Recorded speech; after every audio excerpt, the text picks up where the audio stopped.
কি অবস্থা? সালাম আলাইকুম। সবাই ভালো আছেন?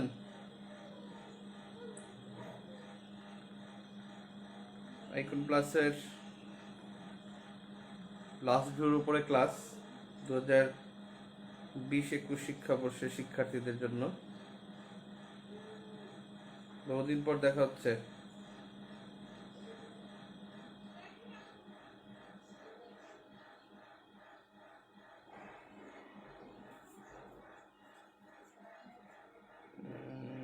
দেখি কে কে আসছেন।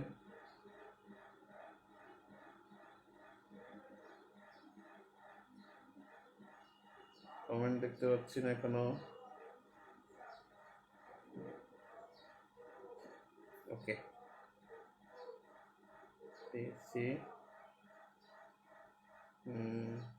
ওকে, গুড। সবাই কি লাস্ট ভিউ পাইছেন? সবাই লাস্ট ভিউ পেয়েছেন?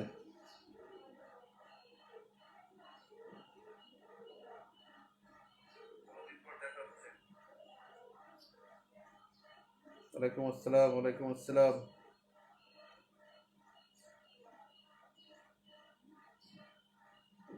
লাস্ট ভিউ কি আছে? সবার কাছে আছে?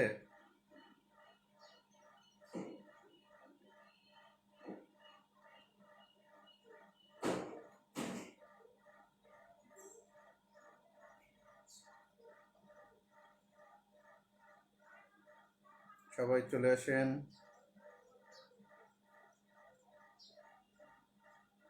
শেয়ার করে দেন।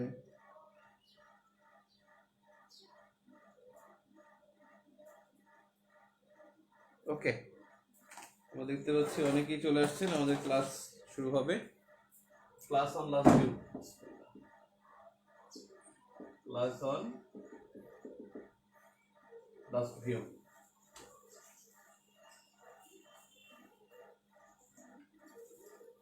একটুখানি আমি গিট্টুটা ছুটাই নাই।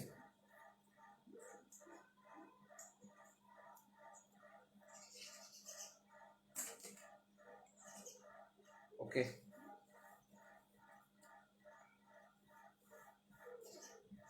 লাস্ট ভিউ কি পাবলিশড হয়েছে? এই যে লাস্ট ভিউ আমার কাছে, এই যে দিস ইজ লাস্ট ভিউ। 2020-21 শিক্ষাবর্ষের জন্য লাস্ট ভিউ পাবলিশড হয়েছে। লাস্ট ভিউ এই বছর এটা সবচাইতে বড়। মানে গতবার ছিল 152 পেজ, এবছর হয়েছে 168 পেজ। এবছর একটু বড় হওয়ার কারণ হলো আগের লাস্ট ভিউতে মডেল টেস্ট ছিল না। এই লাস্ট ভিউতে 30টা মডেল টেস্ট দেওয়া হয়েছে। 30টা মডেল টেস্ট এটার মধ্যে আছে। ক্লিয়ার? তো আপনাদের এই লাস্ট ভিউর উপরে আজকে ক্লাস হবে এবং লাস্ট ভিউর উপরে আমি পরীক্ষার শিডিউল দেবো, পরীক্ষার রুটিন দিব। ইনশাল্লাহ লাস্ট ভিউর উপরে আপনাদের পরীক্ষা হবে। ঠিক আছে? লাস্ট ভিউর উপরে পরীক্ষা হবে। আমরা একটু বোর্ডটা একটু ঠিক করে নেই, আর একটু ঠিক করে নেই। একটু বোর্ডটা ঠিক করে নেই। সাউন্ড কম না? সাউন্ড কম, এটা খুব খারাপ জিনিস। সাউন্ড কম হচ্ছে।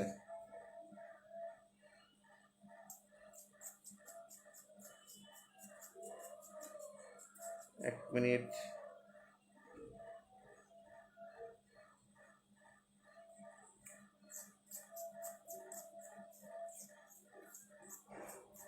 সাউন্ড ঠিক আছে? ওকে, এখনো সাউন্ড কম।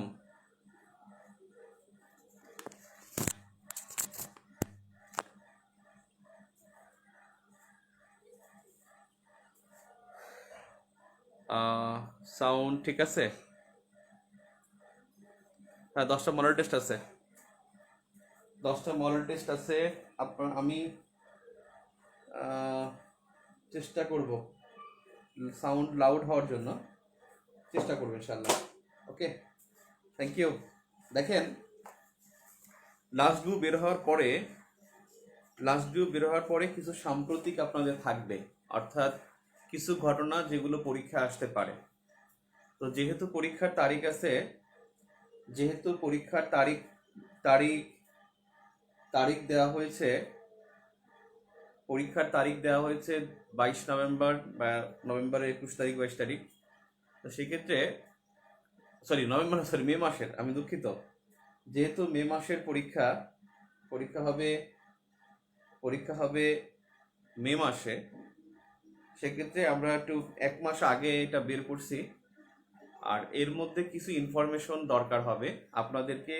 আজকে যেরকম আসছি, ইনশাল্লাহ সুস্থ থাকলে, আল্লাহ ভালো রাখলে নেক্সট আর একদিন আসবো, সেটা হলো সাম্প্রতিক নিয়ে। অর্থাৎ যে সাম্প্রতিকগুলো ঘটছে, এখন ঘটতেছে, যেগুলো দরকার, সেগুলো সম্পর্কে আমরা কয়েকদিন পরে আসবো। অর্থাৎ 7 দিন পরে ইনশাল্লাহ আপনাদের সাথে আবার দেখা হবে। ক্লিয়ার? নভেম্বর না ভাই, মে মাসে। ওকে, ডেট কি চেঞ্জ হবে? আমার মনে হয় ডেট চেঞ্জ হবে না ইনশাল্লাহ, কারণ মেডিকেলের পরীক্ষা হয়ে গেছে 1 নাম্বার। 2 নাম্বার হলো আমাদের কিন্তু ইনফেক্টেড রেট কমতেছে। 7,000 ছিল লকডাউনের শুরুর দিকে, গতকালকে 2600। এবং প্রথমে ছিল যেটা হলো 23% আক্রান্ত, এখন এটা 14% নামছে পরশু দিন। গতকালকে কি হয়েছে আমার এটা জানা নেই। পরশু দিনের আগের দিন যেটা হলো ছিল 23% বা 14% নেমেছে। তার মানে এটা কমতেছে। আমরা ডেথ রেটও দেখলাম আস্তে আস্তে কমতেছে, ইনশাল্লাহ কমবে। আর 2 সপ্তাহ থাকতে পারলেই কমে যেত। আর 2টা সপ্তাহ যদি থাকতো লকডাউন, তাহলে হয়তো আরো কমে যেত, কিন্তু এটা তো পসিবল হচ্ছে না, আমরা তো মানতেছি না। তো যা হোক, গতকালকে 13% একজন উল্লেখ করছেন, রাইসুল খান। থ্যাংক ইউ রাইসুল, তিনি বলছেন 13%। 22 মে ইনশাল্লাহ, 22 নভেম্বর না ভাই, 22 মে ইনশাল্লাহ, 22 মে। নভেম্বর আর যাওয়ার দরকার নেই ভাই, আল্লাহ সবাইকে মাফ করে দিক। হ্যাঁ ইনশাল্লাহ। এখন একটা বিষয়, আমি একটু লাস্ট ভিডিওতে যাওয়ার আগে 2টা গুরুত্বপূর্ণ সাম্প্রতিক যেটা একটু আলোচনা করে তারপরে আমরা যাই। 2টা গুরুত্বপূর্ণ সাম্প্রতিক হলো এইটা, KRI নানাগালা 402 কে বলতে পারে এটা কি? KRI নানাগালা 402। আমি বোর্ডে লিখছি, দেখি বোর্ডে লিখেছি আমি, এটা দেখি কে বলতে পারেন। What is this? যে KRI নানাগালা 402।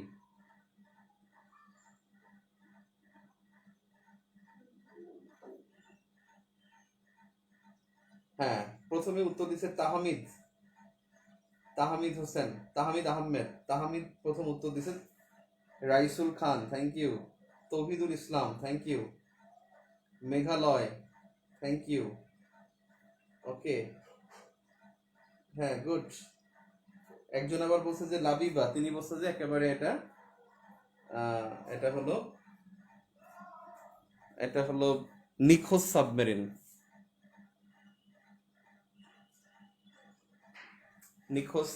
রাইট।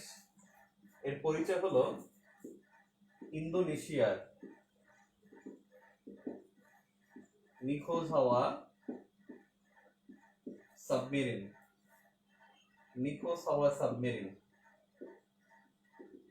সাবমেরিন হলো ডুবোজাহাজ। যদি বলা হয় সাবমেরিন কি, সাবমেরিন হলো ডুবোজাহাজ। ডুবোজাহাজ কি পানির মধ্যে দিয়ে চলে না পানির নিচ দিয়ে চলে?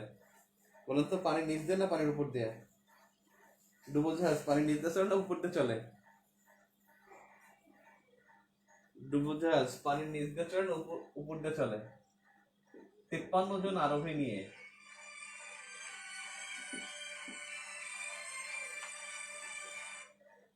53 জন আরোহী নিয়ে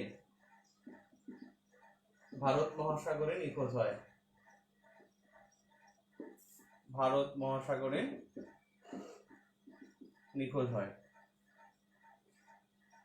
53 জন আরোহী নিয়ে নিখোঁজ হয়। এটা তারিখ বেশি ইম্পর্টেন্ট না, গত 2 দিন আগে, অর্থাৎ 23 তারিখে, 23 এপ্রিল 2021। আর এটা জাহাজটি তৈরি ছিল জার্মানির। জার্মানির তৈরি। জাহাজটি ছিল জার্মানির তৈরি।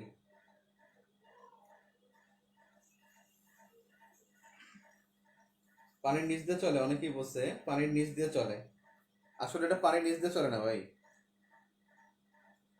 পানির নিচ দিয়ে এটা চলে না, এটা বেসিক্যালি চলে পানির মধ্যে দিয়ে। পানির নিচে তো থাকে হলো বালু কাদা, এটা থাকে না পানির নিচে, সাগরের নিচে কাদা বালু থাকে না, ওদিকে জাহাজ চলতে পারে। এটা পানির মধ্যে দিয়ে চলে, পানির নিচ দিয়ে চলে না। পানির নিচে তো কাদা থাকে, তারপর এটা ডুবো জাহাজ, পানির মধ্যে দিয়ে চলে। এখন বুঝছেন?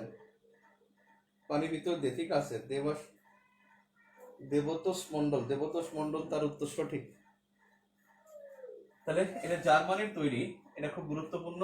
কেআরআই নানাগালা 402 ইন্দোনেশিয়ার সাবমেরিন বা ডুবোজাহাজ 53 জন আরোহী নিয়ে গত 23 এপ্রিল নিখোঁজ হয়। 23 এপ্রিল নিখোঁজ হয় এবং এটা 53 জন আরোহী নিয়ে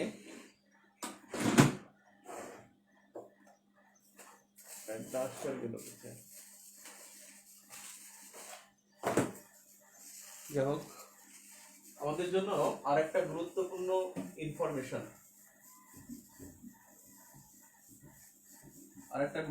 একবার এই নিখোঁজ হয় ইন্দোনেশিয়ার জাহাজ, আরেকবার কি হয়েছিল জানেন? মালয়েশিয়ার একটা বিমান হারাইছিল, MS-370। এটা 2014 সালে একটা বিমান হারাইছিল, উড়োজাহাজ বিমান হারাই গেছিল।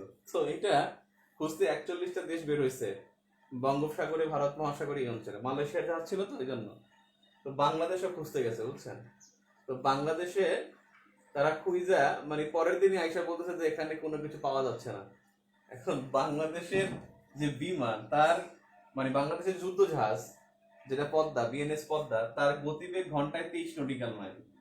এখন 23 নটিক্যাল মাইল গতিবেগ নিয়ে ঘন্টায় সে যদি 24 ঘন্টা পর ঘুরে এসে বলে যে পাওয়া যাচ্ছে না, এটা কি বিশ্বাসযোগ্য? মানে এই করছে কি জানেন, সর্বোচ্চ মনে করেন সেন্ট মার্টিন আশেপাশে ঘুরে অবস্থা যেখানে পাওয়া যাচ্ছে না, পুরো বঙ্গোপসাগর তার সে খুঁজতে পারে না। কারণ খুঁজতে হইলে যে পরিমাণ ফুয়েল লাগবে, এবার ফুয়েলেতে জাহাজ ডুবে যাবে। বিএনএস পদ্মা এগুলো দেখছেন আপনারা, অনেক ছোট, খুব বেশি বড় না, এবং সেটা মাত্র 23 নটিক্যাল মাইল গতিবেগ। এবং আইসা বলতেছে যে পাওয়া যাচ্ছে না। ভাব কি বাংলাদেশের! ইতিমধ্যে এটা খুঁজতে 6টা দেশ বের হয়েছে, 6টা দেশ আমরা দেখছি যে পর্যন্ত বের হয়েছে। বাংলাদেশ এখন পর্যন্ত বের হয়নি, এটা নিয়ে বের হয়নি। ওকে, থ্যাংক ইউ। নেক্সট আরেকটা গুরুত্বপূর্ণ, সেটা হলো স্পুটনিক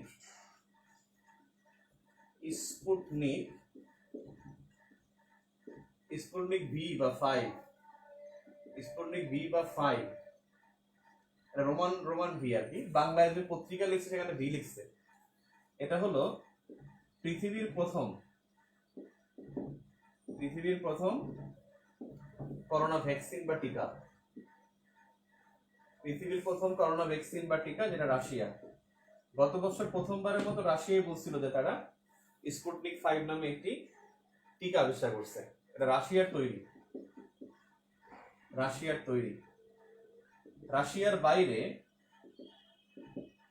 রাশিয়ার বাইরে প্রথম উৎপাদন হবে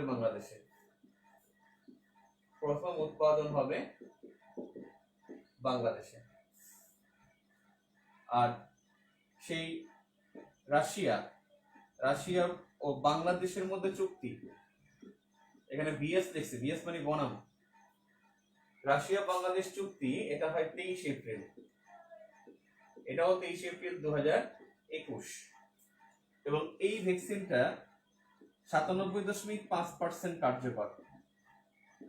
এবং এই পর্যন্ত যত ভ্যাকসিন আসছে সবচেয়ে বেশি কার্যকর স্পুটনিক ভি, 97.5% কার্যকর। আর আমরা যে অস্ট্রোজেনেকা সেরাম ইনস্টিটিউট, যেটা ইন্ডিয়ার অস্ট্রোজেনেকা, যেটা অক্সফোর্ড অস্ট্রোজেনেকা, এই অক্সফোর্ড এবং অস্ট্রোজেনেকা, এই অক্সফোর্ড অস্ট্রোজেনেকা যেই ভ্যাকসিনটা তৈরি করেছে, সেই ভ্যাকসিনটা তৈরি করতেছে কে? মানে ওরা হলো উদ্ভাবক। উদ্ভাবক। আর এটা তৈরি হচ্ছে কোথায়, মানে যে কারখানা, সেটা হলো Serum Institute Bharat. Serum Institute Bharat. এবং পৃথিবীর সবচেয়ে বড় বড় ঔষধ তৈরি, মানে ভ্যাকসিন তৈরি কারখানা, পৃথিবীর সবচেয়ে বড় ভ্যাকসিন তৈরি কারখানা হলো এই অস্ট্রাজেনেকা। সবচেয়ে বড় সেরাম ইনস্টিটিউট ভারত, পৃথিবীর সবচেয়ে বড় টিকা টিকা কারখানা, টিকা তৈরি কারখানা কি, সেটা হলো সেরাম ইনস্টিটিউট ভারত। আর এখান থেকে আমরা 3 কোটি ভ্যাকসিন আনার কথা ছিল। অলরেডি আমরা ভ্যাকসিন কিন্তু আনছি, আমরা অলরেডি 1 কোটি আনছি, 3 কোটি আসার কথা। তো এই ভ্যাকসিন, এইটা হলো 90% কার্যকর, 90%। 90% কার্যকর হলো অক্সফোর্ড অস্ট্রাজেনেকার। অস্ট্রাজেনেকা হলো একটি ঔষধ প্রস্তুতকারী প্রতিষ্ঠানের নাম। আর অক্সফোর্ড হলো অক্সফোর্ড ইউনিভার্সিটি।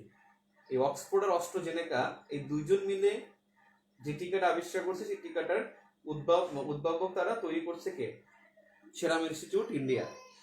এবং 90% কার্যকর।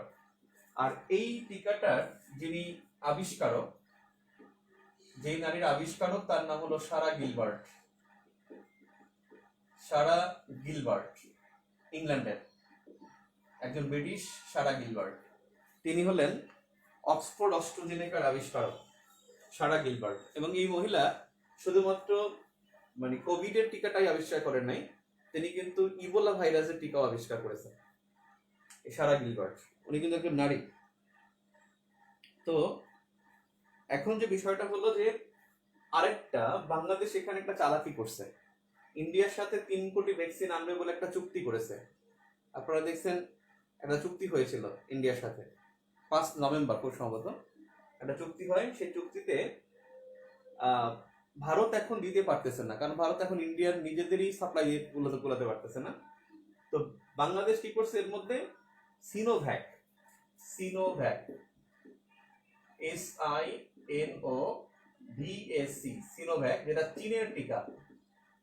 এখন বাংলাদেশ বলছে তারা চীনের কাছ থেকে টিকা নিয়ে আসবে, অর্থাৎ চীনের টিকা বাংলাদেশ এটাও আনবে এবং ওদের সাথে চুক্তি করেছে বাংলাদেশ উৎপাদন করবে এবং বাংলাদেশ চাইলে এখান থেকে রপ্তানি করতে পারবে।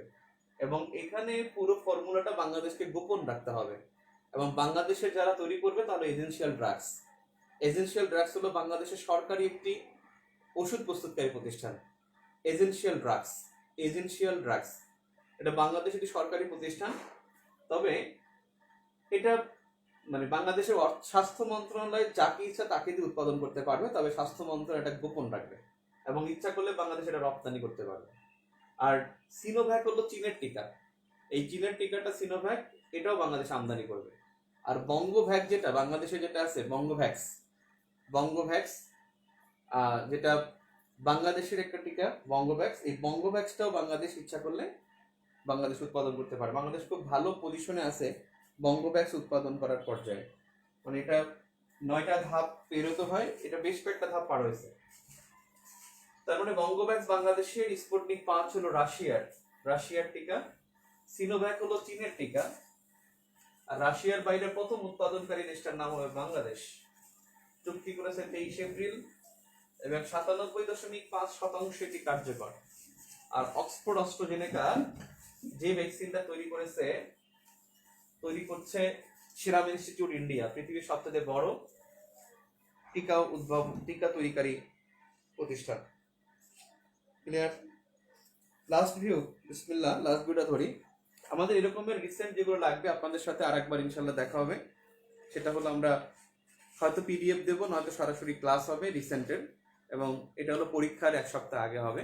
আর লাস্ট ভিউর পরে আমরা পরীক্ষা নেব, সেটাও আমরা বলবো। লাস্ট ভিউটা এবছর আমি বললাম যে লাস্ট ভিউটা অন্তপক্ষে একবার সবার চোখ বুলে যাওয়া উচিত, এবং এখানে সব ক্রিম জিনিসগুলো দেয়া আছে। আর এই লাস্ট ভিউতে এখানে মডেল টেস্ট আছে লাস্টে 10টা মডেল টেস্ট গুরুত্বপূর্ণ। কিন্তু এখানে যদি বলেন সবার আগে কি পড়বেন, আমি যদি পরীক্ষার্থী হতাম তাহলে কি করতাম, আমি সবার আগে পড়তাম, একেবারে চলে যেতাম 133 পৃষ্ঠায়। যাদের কাছে লাস্ট ভিউ আছে 133 পৃষ্ঠাটা বের করি। 133 পৃষ্ঠা এক পলকে জেনে নেব। এই 133 থেকে 133 পৃষ্ঠা থেকে যদি আমরা আগাই, 133 পৃষ্ঠা থেকে আমরা এগোতে থাকি 133 পৃষ্ঠা থেকে 155 পৃষ্ঠা, সরি 154 পৃষ্ঠা, 133 থেকে 154 পৃষ্ঠা, এটা সবার আগে পড়তে হবে। এবং চ্যালেঞ্জ আমি ইনশাল্লাহ এখান থেকে প্রশ্ন কমন আসবেই ইনশাল্লাহ। এখান থেকে ঢাকা ইউনিভার্সিটি ভর্তি পরীক্ষায় ইনশাল্লাহ কমন থাকবেই, ইনশাল্লাহ আসবে। কারণ এই যাবৎকালে সবসময় এটা থেকে কমন ছিল। একবার একজনে 100 টাকা বাজি লাগছিল, ওটা ছিল, ও ছিল ডিগ্রি পরীক্ষা দিবে, বি ইউনিটের পরীক্ষা ছিল, তখন আমি বলছিলাম এখান থেকে 9টা প্রশ্ন আসবে এবং 100 টাকা বাজি ধরছিল, তখন 50টা কোশ্চেন আসতো। তো তখন আমি বলছি যে 100টা আসবে, এই সরি 100 না, সরি 9টা প্রশ্ন কমপক্ষে আসবে ইনশাল্লাহ। ওই বছর 100 টাকা বাজি ধরছে এবং ডি ইউনিটের ক্লাসে ও দেখছে যে গুণ এখান থেকে 13টা প্রশ্ন কমন করছে। তার মানে এখান থেকে আসবে ইনশাল্লাহ, কারণ এখানে সব প্রশ্নগুলো হলো বিগত যেই কোশ্চেনগুলো লাগবে এবং যেই কোশ্চেনগুলো লাগা উচিত সেগুলো এখান থেকে, মানে প্রয়োজন যেগুলো সেগুলো এখানে দেওয়া আছে। তার মানে সবার আগে 133 থেকে 154 পৃষ্ঠা, প্লিজ এটা এটা কমপক্ষে 2বার রিভাইজ দিয়ে তারপর অন্যগুলো পড়তে যাবেন। তো এখন আসেন, আমি প্রথম পরীক্ষাটা নেব 133 থেকে 154 পৃষ্ঠার মধ্যেই। আমি প্রথম যে পরীক্ষাটা আপনাদেরকে নিব ইনশাল্লাহ, এর সিলেবাসটা হলো 133 থেকে 154 পৃষ্ঠা। আপনাদের পরীক্ষাটা হবে আইকন প্লাস গ্রুপে হবে, আইকন প্লাস পেজে হবে, আইকন প্লাস গ্রুপে কোশ্চেন দেওয়া হবে, ভিউ ফর জিকে তো কোশ্চেন দেওয়া হবে, একই সাথে সব জায়গায় লিঙ্কটা শেয়ার করা হবে। সবাই ওখান থেকে পরীক্ষা দিবেন, কিন্তু রেজাল্টটা একেবারে আমার কাছে অল্প চলে আসবে। এবং এটার পরীক্ষার জন্য আমি টাইম দেবো 10 মিনিট, ঠিক 10 মিনিট পরে এটা ক্লোজ করা হবে। প্রয়োজনে আবার কোশ্চেনটা শেয়ার করা হবে, 10 মিনিট পরে ক্লোজ করে আবার উত্তর দেওয়া হবে, মানে রেজাল্ট দেওয়া হবে। তো যাই হোক, এখানে 133 থেকে 154 নম্বর পৃষ্ঠা, এটা সবার আগে হবে। এবং পরীক্ষাটা তাহলে কবে হবে? পরীক্ষা ইনশাল্লাহ 133 থেকে 154 পৃষ্ঠা প্রথমে পরীক্ষা নেব এবং সেই পরীক্ষাটা হবে ইনশাল্লাহ, আশা করি ইনশাল্লাহ আজকে হলো রবিবার, এবং সেই পরীক্ষাটা আমরা শুরু করব আগামী শুক্রবারই আমরা পরীক্ষাটা শুরু করব। আমি যা হোক গ্রুপে, আপনাদের ফেসবুক পেজে, এই গ্রুপে আমি আপডেট দেবো ইনশাল্লাহ। কারণ আমার আইকন প্লাসের প্রোগ্রাম দেখে তারপরে সেট করতে হবে পরীক্ষা কখন দেওয়া যায়। এটার উপরে আমি আর এইটা বাদে আরো 3টা পরীক্ষা নেব, এইটা বাদে আরো 3টা বা 4টা পরীক্ষা নেব। 4টা পরীক্ষার মাধ্যমে 4টা পরীক্ষার মাধ্যমে মিনিমাম শেষ করা হবে। আরো 4টা পরীক্ষা, এটা ছাড়া আরো 4টা পরীক্ষা হবে। তাই ওই পুরো শিডিউলটা আমি আপনাদেরকে শেয়ার করবো ইনশাল্লাহ। তো এক পলকে জেনে নেবো, এখানে আপনারা পড়ছেন কেউ কি আছেন যে এক পলকে জেনে নেব 133 থেকে, হ্যাঁ রুটিন দিয়ে দেবো ইনশাল্লাহ,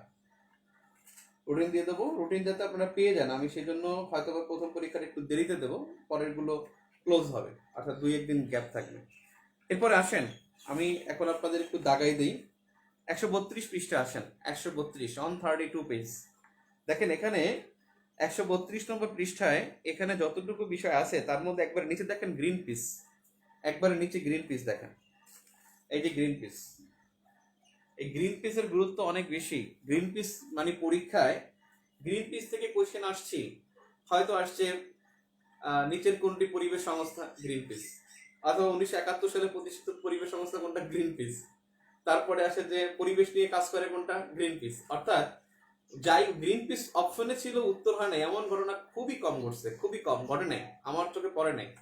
এবং প্রশ্ন আসলে গ্রিন পিস অপশনে থাকলে মনে করবেন যেটাই উত্তর, গ্রিন পিস করবেন। এরপরে দেখেন পরিবেশ বিষয়ক চুক্তি প্রোটোকল দেওয়া আছে, এখানে প্রথম 3টা বেশি গুরুত্বপূর্ণ, কিয়োটো, মন্ট্রিল এবং কার্টাগেনা, প্রথম 3টা।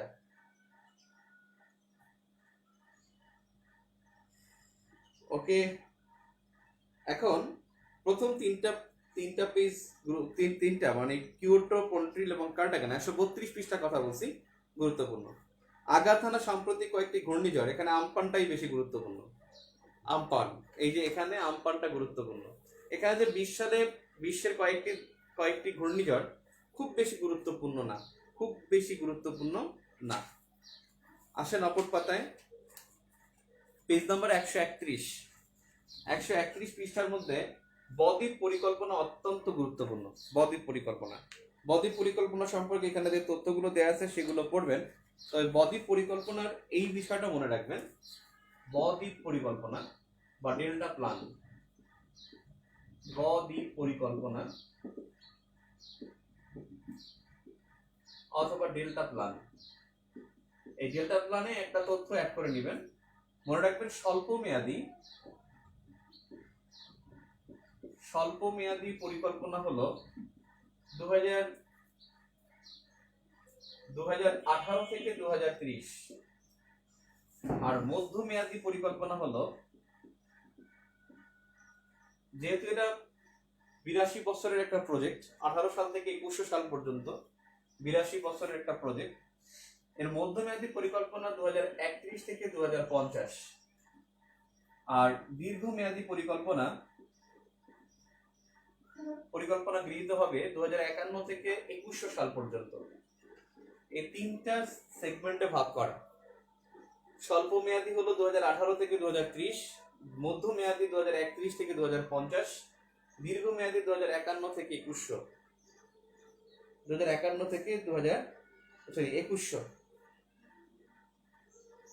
ফার্স্ট ভিউ আমি বলবো যে আমি পরীক্ষার নোটিশে যেটা রাখবো সেটা, এবং আজকে আমি বলবো ফার্স্ট ভিউ থেকে কোনটা পড়তে হবে।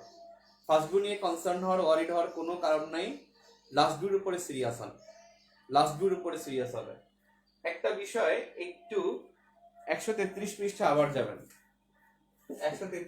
আবার যাবেন, এখানে ওই মার্জিনের মধ্যে লিখে রাখবেন, এটার সাথে কোশ্চেন ভিউ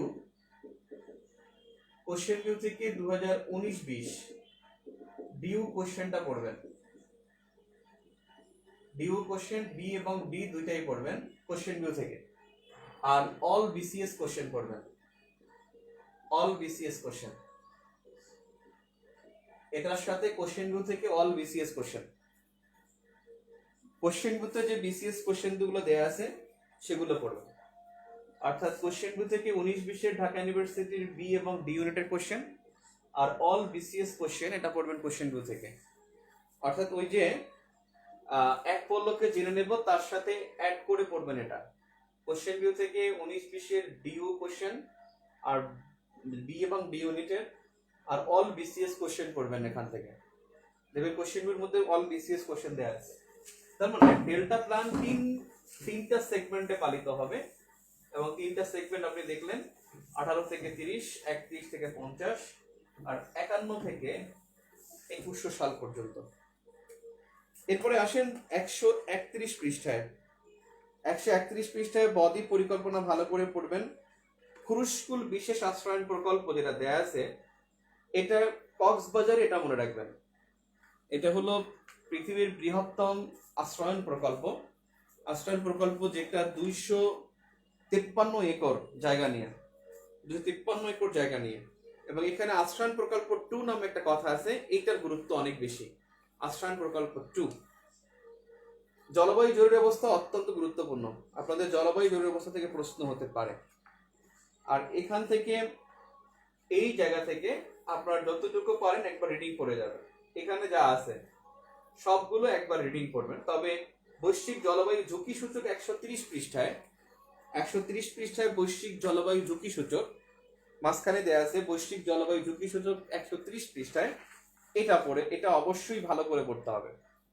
আর এখানে একটা দিবস আছে, দেখেন, আন্তর্জাতিক জাতীয় দিবস। এখানে প্রত্যেকটা দিবসই গুরুত্বপূর্ণ, তার মধ্যে 10 মার্চ আর হলো 13 অক্টোবর, এই দুইটার গুরুত্ব একটু বেশি। 10 মার্চ এবং 13 অক্টোবর গুরুত্ব অনেক বেশি। আর 5 মে পরে নির্মল বায়ু দিবস, 5 মে প্রথমবারের মতো পালিত হয় তো, 5 মে 3 জুলাই বেশি গুরুত্বপূর্ণ, 10 মার্চ এবং 13 অক্টোবর। আর 5 মে হলো নীল আকাশের জন্য নির্মল বায়ু দিবস, 3 জুলাই হলো আন্তর্জাতিক প্লাস্টিক মুক্ত দিবস। আর পরিবেশ দিবস তো 5 জুন, তা তো জানেন। আর এবছর স্লোগান কি? টাইমস ফর নেচার, অর্থাৎ প্রকৃতির জন্য সময়। এটা হলো 2020 সালের পরিবেশ দিবসের স্লোগান। আশা করি 2021 সালে পরিবেশ দিবস আসার আগেই আপনাদের পরীক্ষা হয়ে যাবে। পেজ নাম্বার 129, 129 পৃষ্ঠা। পরিবেশ থেকে প্রশ্ন আসবে, আর যখন প্রশ্ন করা হবে নিচের কোনটি, মানে এটা কিসের সাথে জড়িত, যেমন একবার পরীক্ষা আসলে ইয়ে কিসের সাথে জড়িত, উত্তর হয়েছিল পরিবেশ। কিলিং কার কিসের সাথে জড়িত, পরিবেশ। ঠিক তেমনি এরকম যদি কোনো পরীক্ষায় আসে এবছর, আপনি যদি না পারেন উত্তর দেখাবেন পরিবেশ। যেটি কিসের সাথে জড়িত পারেন না, উত্তর পরিবেশ। আপনি দাগাইলো পরিবেশ, না দাগাইলো পরিবেশ, পারলেও পরিবেশ, না পারলেও পরিবেশ, ইনশাল্লাহ। পেজ নম্বর 129, 129, সর্বজনীন প্যারিস জলবায়ু চুক্তি 2016। এবং এই চুক্তিতে বারাক ওবামা বের হয়ে গেছে এবং চুক্তিতে আবার ফিরে আসছে যে তিনি কে, তিনি হলেন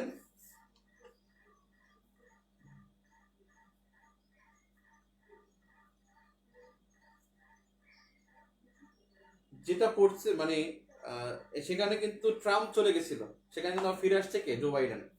জো বাইডেন তিনি ঘোষণা দিচ্ছেন গত জো বাইডেন ঘোষণা দিয়েছে 20 জানুয়ারি যে পুনরায় ফিরে আসবে, এবং অলরেডি ফিরে আসছে, এবং তার পক্ষ কিন্তু এখন 196টা।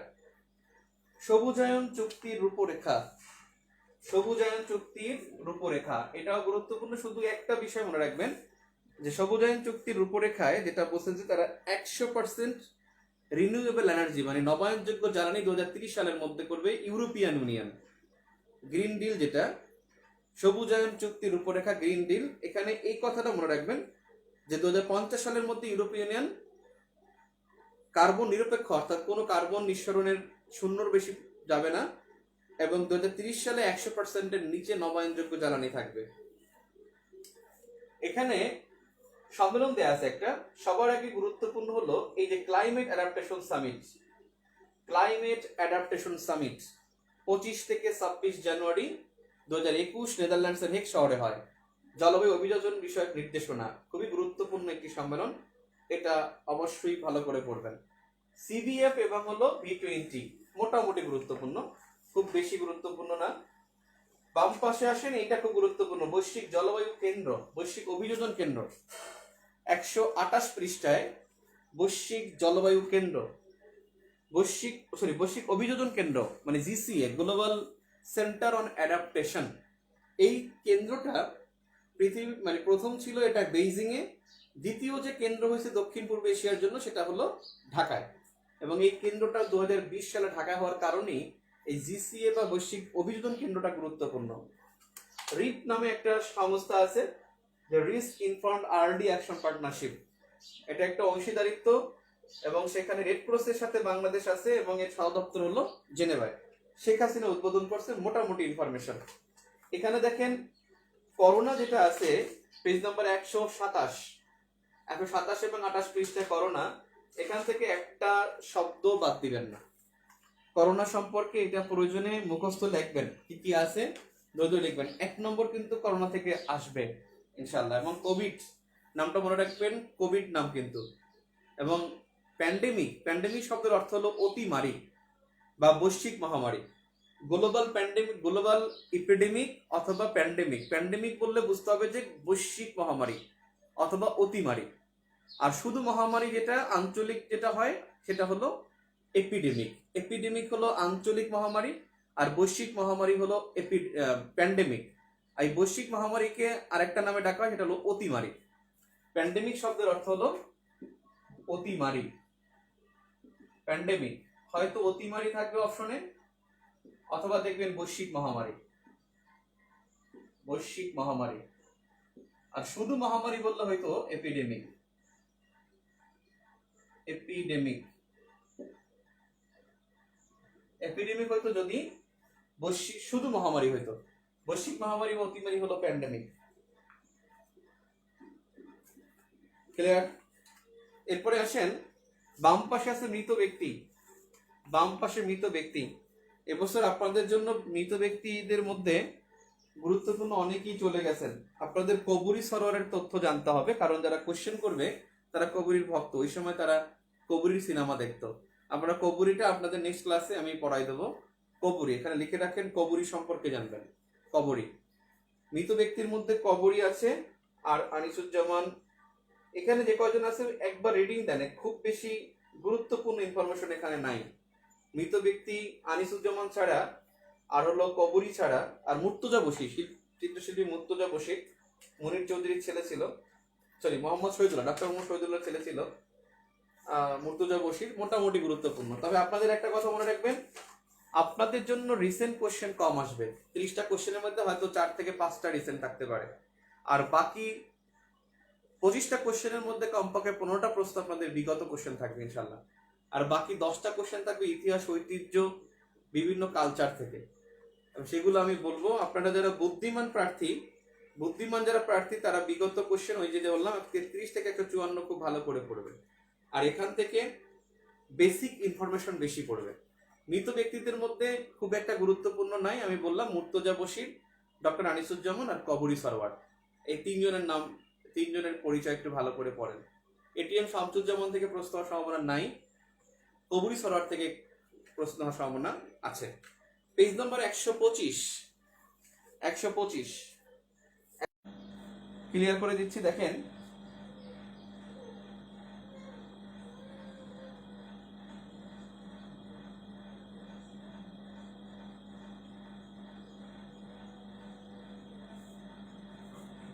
আবার ঠিক হয়ে গেছে, একটু আটকে ছিল, আবার ঠিক হয়ে গেছে, আমি খেয়াল করি নাই, কেউ একজন হয়তো ফোন টোন দিয়ে এই করে ফেলছে। মিনাল হক মোটামুটি, মিনাল হক বেশি গুরুত্বপূর্ণ না, তার সাথে মুর্তজা বশির গুরুত্বপূর্ণ বেশি। ঠিক হয়ে গেছে, আশা করি আপনারা এখন দেখতে পাচ্ছেন।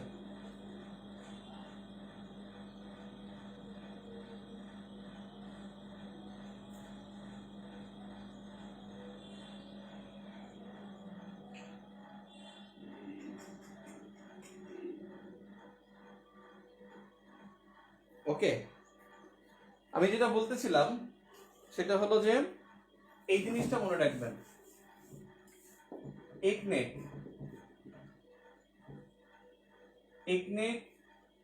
এটা পরিকল্পনা কমিশনে বৈঠক হয়। একনেকের বৈঠক হয় পরিকল্পনা কমিশনে। এই পরিকল্পনা কমিশন পরিকল্পনা মন্ত্রণালয়ের অধীন। এই পরিকল্পনা কমিশনের চেয়ারম্যান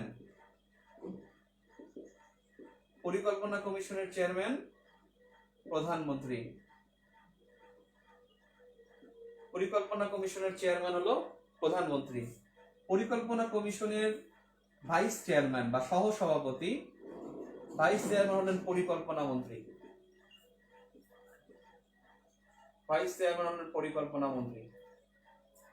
অর্থাৎ পরিকল্পনা কমিশনের চেয়ারম্যান পরিকল্পনা মন্ত্রী, অর্থাৎ একনেক বৈঠকটা হয় পরিকল্পনা কমিশনে।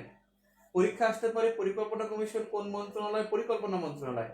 পরিকল্পনা কমিশনের চেয়ারম্যান কে? প্রধানমন্ত্রী। পরিকল্পনা কমিশনের ভাইস চেয়ারম্যান কে?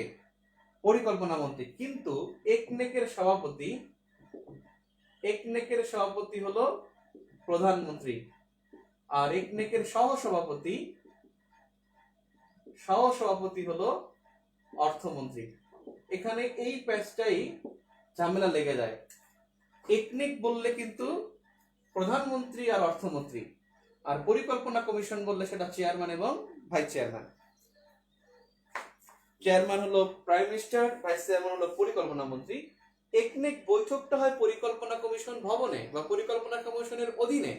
এই পরিকল্পনা কমিশনের সভাপতি হলো প্রধানমন্ত্রী, পরিকল্পনা কমিশনের সভাপতি বা চেয়ারম্যান প্রধানমন্ত্রী, ভাইস চেয়ারম্যান বা সহসভাপতি হলো পরিকল্পনা মন্ত্রী।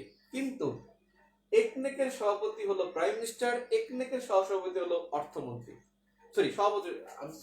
বিকল্প সভাপতি। এখানে বিকল্প সভাপতি বলা হয়।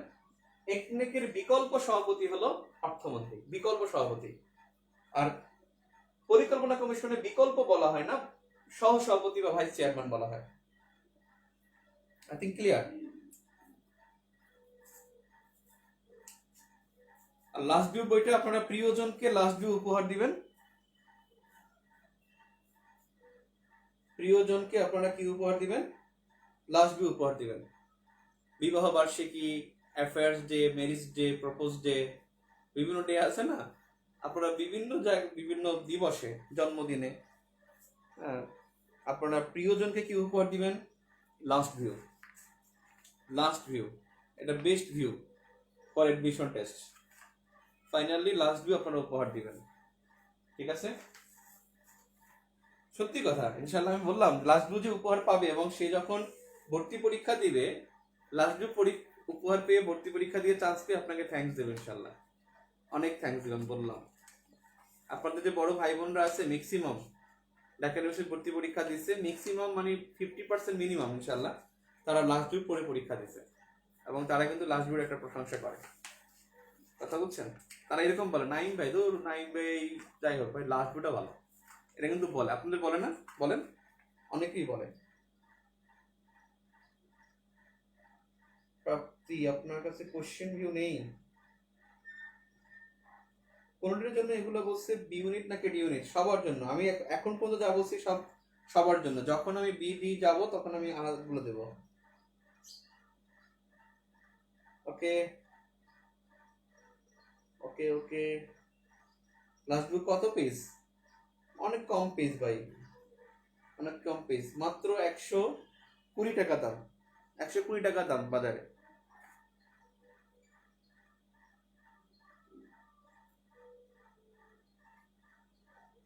অন্যান্য বইয়ের তুলনায় লাস্ট বুকের দাম বহুত কম। মাহমুদুল হাসান বলছে, থ্যাংক ইউ মাহমুদুল। এত বই কেনার টাকা নাই, আর কিছু কেনা লাগবে না, সবগুলো বিক্রি করে দিয়ে আপনি লাস্ট বুকটা কিনে ফেলেন, বুঝছেন? টাকা না থাকলে সবগুলো বিক্রি করে দিয়ে কেজি মূল্যে বিক্রি করে লাস্ট বুকটা কিনে ফেলেন। Okay ready? টেকনিক সহ এখানে 125 পৃষ্ঠায় যে তথ্যগুলো আছে অন্ততপক্ষে একবার রিডিং দিবেন এবং এখান থেকে যেগুলো গুরুত্বপূর্ণ বাংলা লেখা আছে, আপনাদের কিন্তু পরীক্ষা একবার আসছিল পিএসসি, এখান থেকে পিএসসি কমন পড়ছিল একবার, যে পিএসসি কি উৎপাদন সহযোগিতা চুক্তি, এরকমের বিষয়গুলো কিন্তু পরীক্ষায় আসে এবং এগুলো খুবই অভিজ্ঞতার ফসল। এখানে প্রত্যেকটা বাক্য গুরুত্বপূর্ণ, প্রত্যেকটা বাক্য। 125 পৃষ্ঠার কোনো অক্ষর বাদ দিবেন না ইনশাল্লাহ। 124 পৃষ্ঠায় আসেন। 124 পৃষ্ঠা এখানে বাংলা একাডেমি আছে, মাতৃভাষা ইনস্টিটিউট, এশিয়াটিক সোসাইটি, মানবাধিকার কমিশন, তথ্য কমিশন, ছোট্ট করে সবগুলো দেয়া আছে এবং এর মধ্যে আমরা দেখছি বাংলা একাডেমি থেকে প্রশ্ন আসে। বাংলা একাডেমির সাবেক সভাপতি আনিসুজ্জামান মারা গেছেন। বাংলা একাডেমির বর্তমান সভাপতি ছিলেন শামসুজ্জামান খান, তিনি মারা গেছেন। বাংলা একাডেমিতে বইমেলা হয়, অর্থাৎ বাংলা একাডেমি থেকে এরা ঢাকা বিশ্ববিদ্যালয়ের সংস্কৃতি বলয়ের অংশ। ঢাকা বিশ্ববিদ্যালয়ের ভর্তি পরীক্ষার জন্য সবচেয়ে গুরুত্বপূর্ণ একটা অঙ্গ হলো ঢাকা বাংলা একাডেমি, আর একটা হলো এশিয়াটিক সোসাইটি এবং এই জন্য পরপর দেয়া আছে, দুইটাই পরপর দেয়া এবং দুইটাই গুরুত্বপূর্ণ। এখানে যে কয়টা আছে অন্ততপক্ষে একবার রিডিং দিবেন আর বাংলা একাডেমির পাশে লিখে নেন 2 বার, অন্ততপক্ষে একবার রিডিং। 124 পৃষ্ঠায় বাংলা একাডেমির পাশে লেখেন 2 বার, অর্থাৎ এটা পড়বেন কয়বার? 2 বার পড়বেন। পেজ নম্বর 123 নম্বরের পৃষ্ঠায় এখানে একটা কথা আছে দেখেন, বিডিএফ বাংলাদেশের প্রতিষ্ঠানদের বিডিএফ মানে Bangladesh development forum, BDF Bangladesh development forum, Bangladesh উন্নয়ন ফোরাম। এখানে একটা কনফিউশন আপনাদের লেগে যায়, মনে রাখবেন এটার প্রতিষ্ঠাতা ছিল ফ্রান্স এবং এটা যখন প্রতিষ্ঠিত হয় 1974 সালে, তখন তার নাম ছিল প্যারিস এইড গ্রুপ, মানে বাংলাদেশ এইড গ্রুপ ছিল তখন। এর নাম ছিল, মানে প্রথমে ছিল এইড গ্রুপ, তারপর নাম হয় প্যারিস কনসোর্টিয়াম গ্রুপ। অর্থাৎ এর প্রতিষ্ঠাতা ফ্রান্স আর এর সভাপতি হলো বিশ্ব ব্যাংক। আপনাদের কাছে মানে খেয়াল থাকে না, যখন প্রতিষ্ঠাতা আসে আপনি বিশ্ব ব্যাংক দেখায় ফেলান, যখন সভাপতি আছে তাও বিশ্ব ব্যাংক দেখান, প্রতিষ্ঠাতা বললো বিশ্ব ব্যাংক দেখায় ফেলান। আসলে এর দুইটাই হবে, একটা হবে বিশ্ব ব্যাংক, একটা হবে ফ্রান্স। বাংলাদেশ ডেভেলপমেন্ট ফোরাম 1974 সালে গঠিত হয়, অত্যন্ত গুরুত্বপূর্ণ। পরিবর্তন আছে দেখেন ঠিক উপরেই 123 পৃষ্ঠায় উপরই পরিবর্তন লেখা আছে এবং ব্র্যাকেটে ছোট্ট করে লেখা আছে গুরুত্বপূর্ণ। এখানে দেখেন প্রথমেই লেখা আছে তথ্য মন্ত্রণালয়ের বর্তমান নাম তথ্য সম্প্রচার মন্ত্রণালয়। এই বছর এই 21 সালের শেষে আর কি তথ্য মন্ত্রণালয়ের নামটা চেঞ্জ হয়েছে এবং 21 সালে নাম দিয়েছে তথ্য সম্প্রচার মন্ত্রণালয়, তথ্য ও সম্প্রচার মন্ত্রণালয়। দেখেন 2014 সালে যোগাযোগ মন্ত্রণালয়ের নাম পরিবর্তন হয়ে সড়ক যোগাযোগ পরিবহন মন্ত্রণালয় হয়। 14 সালে আপনি কোশ্চেন দেখেন ঢাকা ইউনিভার্সিটি প্রশ্ন আসছিল যে যোগাযোগ মন্ত্রণালয়ের বর্তমান নাম কি? সড়ক পরিবহন ও সেতু মন্ত্রণালয়। তাহলে আপনি কি মনে করেন তথ্য মন্ত্রণালয়কে আসতে পারে না? অবশ্যই পারে ইনশাল্লাহ। এবং গত বছর চেঞ্জ হয়েছিল 2 নাম্বারটা, পরিবেশ ও বন মন্ত্রণালয়ের পরে তোমার নাম বন, পরিবেশ ও জলবায়ু পরিবর্তন মন্ত্রণালয়। তার মানে এই প্রথম দুইটাই অত্যন্ত গুরুত্বপূর্ণ, বাকিগুলোও গুরুত্বপূর্ণ, তবে প্রথম দুইটা বেশি গুরুত্বপূর্ণ। দেখেন এর উপরে আছে বাংলাদেশের সদস্য পদ লাভ। বাংলাদেশ সদস্য পদের লাভের ক্ষেত্রে দ্বিতীয় বাক্যটা, যে বাংলাদেশ জাতিসংঘভুক্ত প্রথম যে সংস্থা সদস্য পদ লাভ করে তার নাম হলো বিশ্ব স্বাস্থ্য সংস্থা, WHO, যেটা হলো 17 মে 1972। তাহলে এটা গুরুত্বপূর্ণ, বাংলাদেশ WHO সদস্য পদ গ্রহণ করে 17 মে 1972। এবং বর্তমানে সবচেয়ে আলোচিত সংস্থা হলো বিশ্ব স্বাস্থ্য সংস্থা, WHO। এটা আবার পাবলিক বানাইছে ওয়ার্ল্ড হাজব্যান্ড অর্গানাইজেশন, মানে বিশ্ব স্বামী সংস্থা। WHO এইটা একটা প্রচারণা দিচ্ছে যে শপিং মল বন্ধ রাখুন। মল তো বুঝেন, মল মানে শপিং মল, বুঝছেন? আর এই মল আপনি কতক্ষণ থাকতে পারবেন? মল ত্যাগ করতে হবে বিকেল 5টার মধ্যে, বুঝছেন? অর্থাৎ মল ত্যাগ করুন বিকেল 5টার মধ্যে, বুঝলেন? নাই, মল ত্যাগ করতে হবে 5টার মধ্যে। মল মানে শপিং মল, বুঝছেন? অন্য মল না। WHO 17 মে 1972 বাংলাদেশ সদস্যপদ লাভ করে, অত্যন্ত গুরুত্বপূর্ণ। এখানে এছাড়া অন্যগুলো এক নজর দেখে যাবেন, তবে ওটার উপর একটা স্টার মার্ক দিয়ে রাখেন যে এটা দেখবেন। প্রাচীন নাম, এখানে দেখেন 122 পৃষ্ঠায়, 122 পৃষ্ঠা প্রাচীন নাম। ভাই রে ভাই, অত্যন্ত গুরুত্বপূর্ণ, ভেরি ভেরি ইম্পর্টেন্ট। বি এবং ডি সব জায়গায় এখানে আসে, এখান থেকে প্রশ্ন হতে পারে। এরপরে দেখেন প্রাচীনতম নগর সমূহ আছে 122 পৃষ্ঠায়, প্রাচীনতম নগর 122 পৃষ্ঠা, প্রাচীনতম নগর। আপনি বলতে পারেন যে ঢাকা ইউনিভার্সিটি ভর্তি পরীক্ষা হয়েছে এমন কোন বছর, বি বা ডি, যে মহেস্থানগড়, ময়নামতি আর হলো পাহাড়পুর পরীক্ষা আসে নাই? এমন কোন বছর নাই যে এখান থেকে প্রশ্ন হয় নাই। তার মানে আপনি শিওর থাকেন ইনশাআল্লাহ এখান থেকে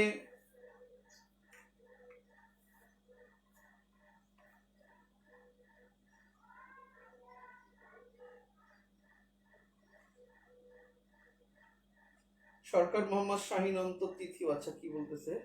জাতিসংঘভুক্ত সংস্থার প্রথম সদস্য লাভ আইএমএফ আছে অনেক বইতে। আইএমএফ হলো 17 আগস্ট আর এটা 17 মে। বিশ্ব স্বাস্থ্য সংস্থা ভাই, বাংলা একাডেমিতেও আছে ভাই। তার মানে এই তিনটি মহেস্থানগড়, ময়নামতি, পাহাড়পুর, এই যে আছে ভাই এটুক জিনিস, এখান থেকে কোশ্চেন আসবে না, তাহলে আসবে কোথা থেকে ভাই?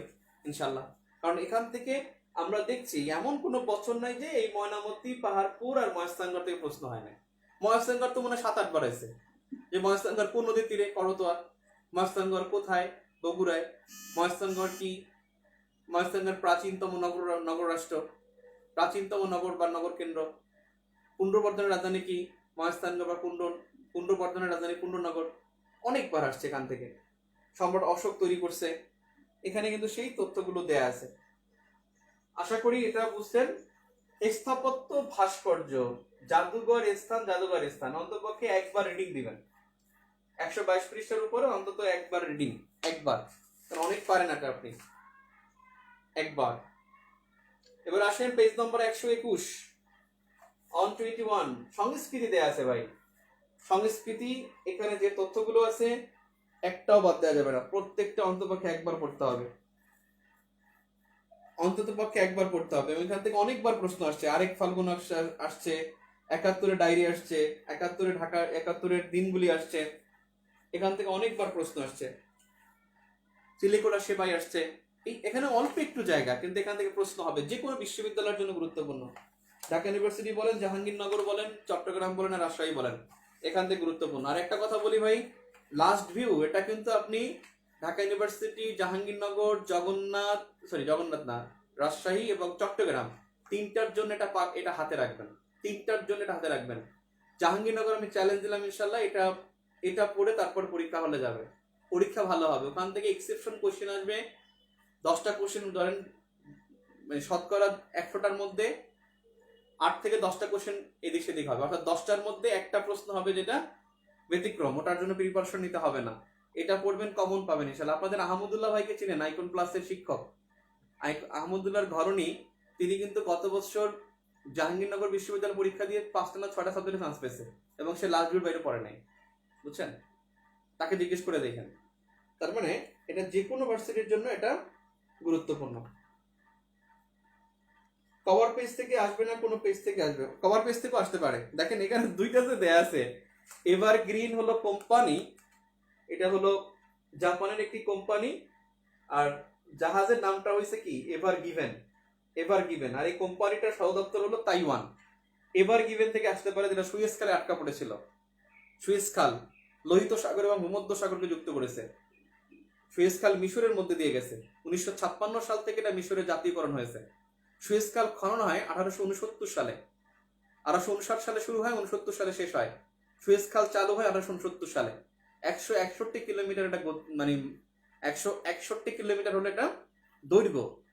সুয়েজ খালের এক পাশে মিশরের মূল ভূখণ্ড, আর এক পাশে হলো সিনাই উপত্যকা। এক পাশে সিনাই উপত্যকা আর এক পাশে হলো মিশরের মূল ভূখণ্ড। সুয়েজ খাল আমি 1 মিনিট দেখাই দিই, 1 মিনিট। সুয়েজ খাল থেকে প্রশ্ন হতে পারে।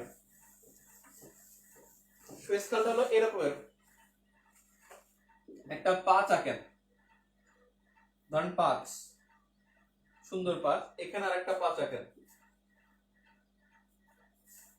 এই জায়গাটা এই রকমের ছিল।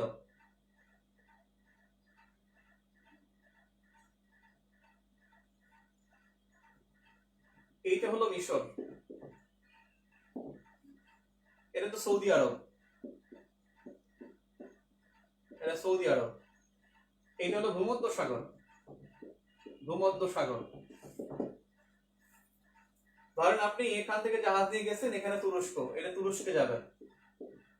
তুরস্ক যেতে হলে আপনাকে এই পর্যন্ত এসে ফেরত এসে আবার এদিক দিয়ে ঘুরে এই জিব্রাল্টার প্রণালী দিয়ে ঢুকতে হবে। এখানে জিব্রাল্টার প্রণালী, এই জায়গাটা, এই জিব্রাল্টার প্রণালী দিয়ে ঢুকতে হবে। এই জিব্রাল্টার প্রণালীর উপরে হলো কি ইউরোপ মহাদেশ, এর পাশে ইউরোপ মহাদেশ। জিব্রাল্টার প্রণালী দিয়ে আপনাকে ঢুকতে হতো। এরপর কি করলো, এই জায়গা হলো সিনাই, এই সিনাই উপত্যকা, যেটার নাম এখন সিনাই উপদ্বীপ। দেখেন এই সিনাই উপত্যকা মিশরের অংশ। পরে কি করলো, এই রকমের ছিল আর কি। পরে এটা ছিল লোহিত সাগর। এই লোহিত সাগর বা রেড সি, এখান থেকে ভূমধ্য সাগরে যাওয়ার জন্য এই জায়গায় ব্রিটিশরা 1859 থেকে 69 পর্যন্ত ব্রিটিশরা এখানে খাল খনন করে। এই খনন কাজে অংশ নেয় ফরাসিরা, ফরাসি প্রকৌশলীরা অংশ নেয়। ফরাসিরা হলো প্রকৌশলী, ফরাসি প্রকৌশলী বা ফরাসি প্রযুক্তি ব্যবহৃত হয়। কিন্তু আর্থিক সহায়তা দেয় কে, ইউকে। 1859 থেকে 69 সালে খনন করা হয় এবং 1869 সালে এটা চালু হয়। 161 কিলোমিটার, এটা মতান্তরে আছে 193 কিলোমিটার আছে অনেক জায়গায়। এই 161 কিলোমিটার একটা খাল খনন করা হয়, তার নামই সুয়েজ খাল। এবং এই সুয়েজ খালটাই এটা পৃথিবীর দীর্ঘতম খনন করা, দ্বিতীয় দীর্ঘতম খাল। প্রথম হলো গ্র্যান্ড খাল, চীন। তো লোহিত সাগর থেকে ভূমধ্য সাগরে যাবে, এই এখানে চলে যাবে। আর এই জায়গাটাই, এই খালি এভারগিভেন যেই জাহাজটা আছে, এই জাহাজটা এখানে আটকা পড়েছিল। 1400 মিটার এটা প্রস্থ ছিল, মানে 1400 মিটার এই জায়গাটা সে দখল করে ফেলেছিল। আর এরপরে সিনাই উপত্যকা, এটা হয়ে যায় সিনাই উপদ্বীপ। উপত্যকা হয়ে যায় কি উপদ্বীপ। উপদ্বীপের 3 দিকে পানি থাকে, এখানে পানি, এখানে পানি, এখানে পানি, 3 দিকে পানি থাকলে তাকে উপদ্বীপ বলে। এই সিনাই উপত্যকা হয়ে যায় সিনাই উপদ্বীপ। আর এই জায়গায় 1948 সালে একটা রাষ্ট্র হয় ইসরায়েল। আমি যেটা লিখলাম এটা ইসরায়েল। এই যে ইসরায়েল, এই ইসরায়েল সে বলছে যে এখানে বসে বসে খালের ওপার তোমরা, এপার আমরা। তার মানে ইসরায়েল 1956 সালে সিনাই দখল করতে চায়।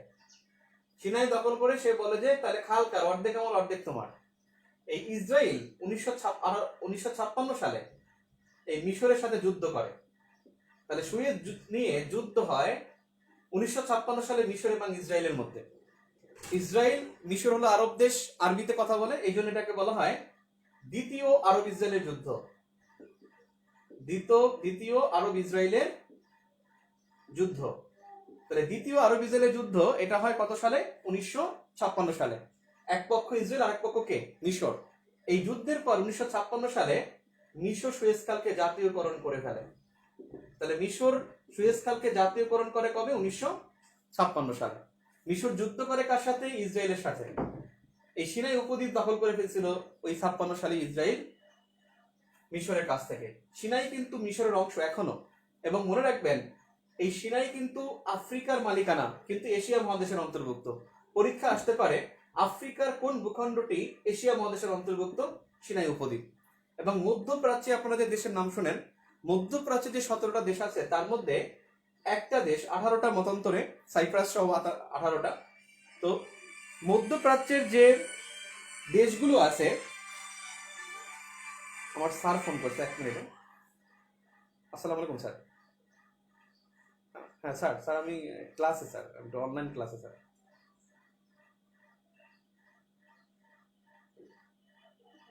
আচ্ছা স্যার, ঠিক আছে, ঠিক আছে, আমি ফোন দেবো স্যার। ঠিক আছে স্যার, স্যার এখন শোনেন, যেটা হলো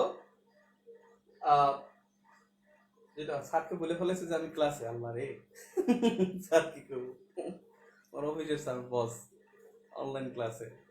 আজকে তো এমন অফিস বন্ধ, সরকারি ছুটি না, ইয়ে না, মানে লকডাউন না, তো 28 তারিখ পর্যন্ত ফ্রি, মানে বন্ধ। এখন শোনেন বিষয়টা, শোনেন সেটা হলো বিষয়টা হলো যে এই সিনাই উপদ্বীপের কারণে মধ্যপ্রাচ্যের দেশ, এর মধ্যে আফ্রিকার দেশ মাত্র একটা, মিশর। মধ্যপ্রাচ্যভুক্ত আফ্রিকার দেশ একটা, তার নাম মিশর। কেন? মিশরের সিনাই উপদ্বীপের কারণে। এই সিনাই উপদ্বীপের কারণে। আপনি নাম শুনছেন? মিশর প্রেসিডেন্টের অবকাশ যাপন কেন্দ্র শার্ম আল শেখ। এই শার্ম আল শেখ এই সিনাই উপদ্বীপে অবস্থিত। শার্ম আল শেখ, শার্ম আল শেখ মিশর প্রেসিডেন্টের অবকাশ যাপন কেন্দ্র। মিশর প্রেসিডেন্টের অবকাশ যাপন কেন্দ্র।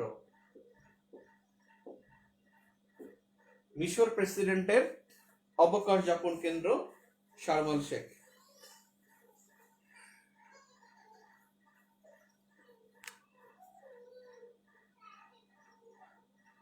এই কারণে খালটা খনন করা হয় ভাই।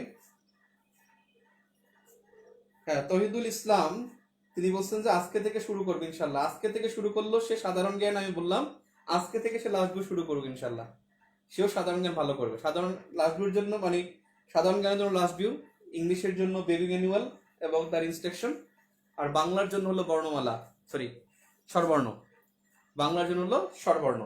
তার মানে বাংলার জন্য স্বরবর্ণ, ইংলিশের জন্য বেবি ম্যানুয়াল, আর সাধারণ জ্ঞানের জন্য হলো লাস্ট ভিউ। ইনশাল্লাহ সবার ভালো পরীক্ষা হবে আজকে থেকে শুরু করলো। এখন আমি কয়েকটা প্রশ্ন করি, প্রশ্ন উত্তর দেন, দেখি কে আগে দিতে পারেন। এখান থেকে আমি যা বলছি, এখান থেকে সবার কাছে প্রথম প্রশ্ন হলো সুয়েজ খাল খননকারী দেশ কোনটা? কোন দেশ সুয়েজ খাল খনন করে? কোন দেশ সুয়েজ খাল খনন করে? সুয়েজ খাল খনন করে কোন দেশ?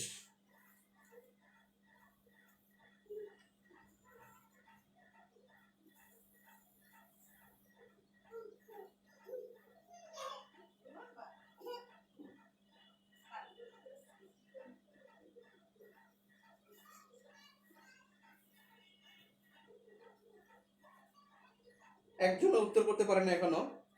সুয়েজ খাল খনন করে প্রথম কোন দেশ? প্রথম প্রশ্ন, আমি এখন পর্যন্ত উত্তর পাইনি।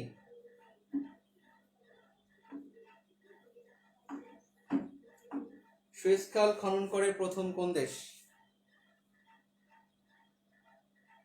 সুয়েজ খাল খননকারী প্রথম দেশ কোনটা? খননকারী দেশ কোনটা?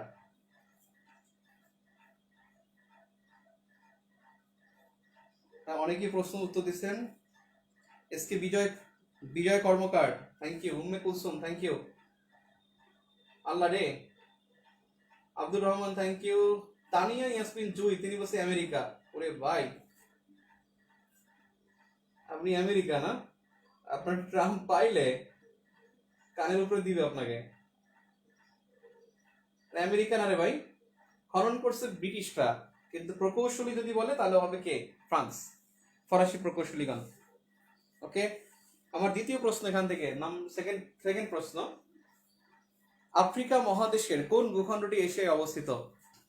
আফ্রিকা মহাদেশের কোন ভূখণ্ডটি এশিয়ায় অবস্থিত? আফ্রিকা মহাদেশের কোন ভূখণ্ডটি এশিয়ায় অবস্থিত? সুয়েজ খাল মিশরের মালিকানা, মিশর খনন করে নাই, খনন করেছে ইউকে। খনন করেছে ইউকে।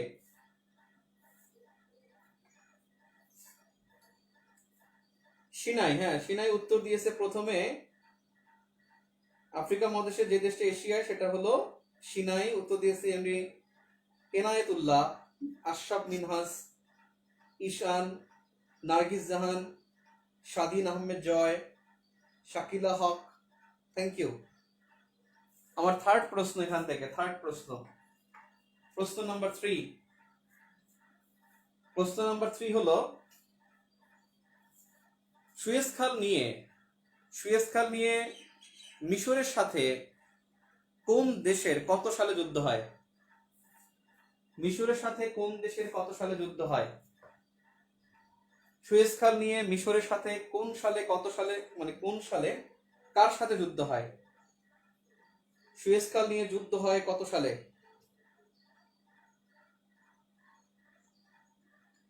টার্কি তো ইউরোপ এশিয়া মিলে, টার্কি এশিয়ায় না রে, আফ্রিকায় না। ইসরায়েল 1956, মোহাম্মদ এনায়েতুল্লাহ। এনায়েতুল্লাহর উত্তর সঠিক। এনায়েতুল্লাহ খুব তাড়াতাড়ি পাচ্ছে, কারণ তার নেট মনে হয় ভালো, নেট খুব স্পিডি। এবার আসেন, যাও কাবার থেকে আসতে পারে, এটা এভারগ্রিন বা এভারগিভিন, এই লেখাটুকু গুরুত্বপূর্ণ। আরেকটা আছে বঙ্গবন্ধু মহাকাশ অবলোকন কেন্দ্র, ভাঙ্গা ফরিদপুর। এখানে যদি বঙ্গবন্ধু মানমন্দির বলে তাও উত্তরটা হবে ভাঙ্গা ফরিদপুর। আপনি এখানে মনে রাখবেন বঙ্গবন্ধু মানমন্দির এই জায়গাটাই ভাঙ্গা, এই জায়গাটাই। মানে আমরা এতদিন জানতাম যে কর্কট ক্রান্তি রেখা, এই যে বাংলাদেশ, বাংলাদেশ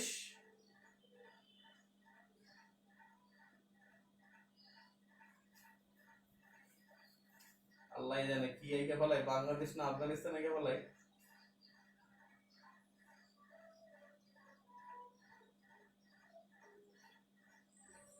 বাংলাদেশ আঁকিয়ে ফেলছি, আমরা যেটা দেখতে পাচ্ছি সেটাই বাংলাদেশ, এটাই বাংলাদেশ। ওকে, এটাই বাংলাদেশ। আমরা বাংলাদেশ দেখতে পাচ্ছি, আমরা কি দেখতে পাচ্ছি? বাংলাদেশ দেখতে পাচ্ছি। এই জায়গাটা, এটা হলো কর্কট ক্রান্তি রেখা, যেটা 23.5 উত্তর অক্ষরেখা। কর্কট ক্রান্তি রেখা, যেটাকে বাংলায় বলে কর্কট ক্রান্তি, ইংলিশে বলে ট্রপিক অফ ক্যান্সার। ইংলিশে বলে ট্রপিক অফ ক্যান্সার। যা কর্কট ক্রান্তি রেখা তা ইংলিশে ট্রপিক অফ ক্যান্সার, তাই 23.5 উত্তর অক্ষরেখা, উত্তর অক্ষরেখা। আর এদিক থেকে গেছে বরগুনা, বরগুনা শেরপুর, এখানে শেরপুর, এখানে বরগুনা। তবে এটা পটুয়াখালী, অনেক বইতে বা অনেক সোর্সই লেখা আছে পটুয়াখালী, এখানে বৃহত্তর ময়মনসিংহ। অপশন দেখে উত্তর দিবেন। পটুয়াখালী ময়মনসিংহ থাকলে শেরপুর বগুড়া না থাকলে তাহলে উত্তর দিবেন না, অর্থাৎ বরগুনা শেরপুর থাকলে এটা উত্তর দিবেন, নয়তো পটুয়াখালী ময়মনসিংহ দিবেন। এবং তারা যে মিলিত হয়েছে, ধরেন এই জায়গাটা একটু বাঁকা হয়ে গেছে, এই জায়গাটা, এই জায়গাটাই হলো ভাঙ্গা ফরিদপুর, ভাঙ্গা ফরিদপুর। এবং আমরা প্রচলিত একটা ভুল জানতাম যে ঢাকায় মিলিত হয়েছে, ঢাকায়, আসলে এটা ভাঙ্গা, মিলিত হয়েছে ভাঙ্গা ফরিদপুর। আমরা মনে করতাম যে এটা মনে হয় ঢাকায়, আসলে ভাঙ্গা ফরিদপুর।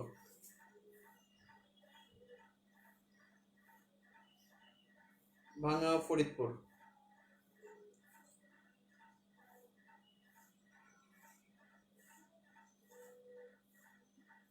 ক্লিয়ার?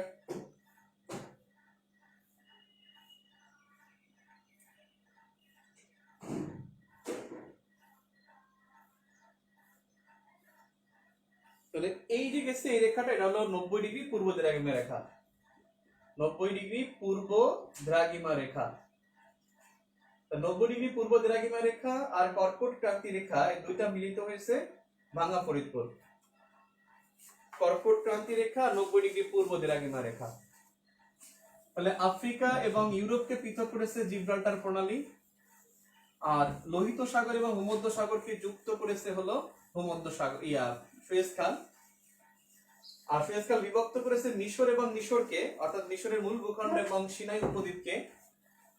আর সুয়েজ খাল খনন হয় 1859 থেকে 69 সাল পর্যন্ত।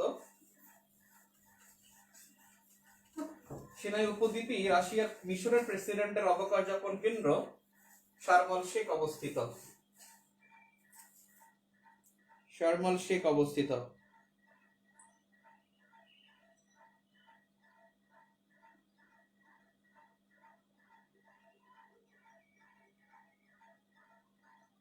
আমি একটু আপনাদের কমেন্ট দেখতে পাচ্ছি না, 1 মিনিট আমি একটু কমেন্টে ঢুকি, দেখতে পাচ্ছি না, নেটের সমস্যা করতেছে।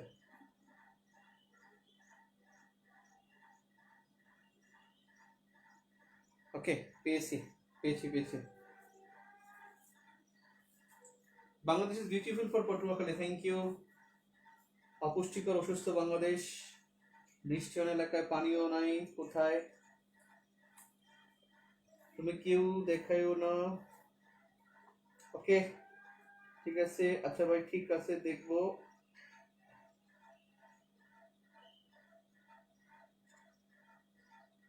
ওকে থ্যাংক ইউ। এখন আসেন পেজ নাম্বার 119-20 119-20-21 119-20-21 দেখবেন এখানে সংবিধান ও আইন সম্পর্কে আছে। যারা মানবিকের শিক্ষার্থী 119-20-121 এখানে সংবিধান সম্পর্কে বলা আছে, এবং পুরো সংবিধান 153টা অনুচ্ছেদ এবং এর তফসিল গুলো এখানে লেখা নাই, তফসিলটা আমি লিখে দিচ্ছি।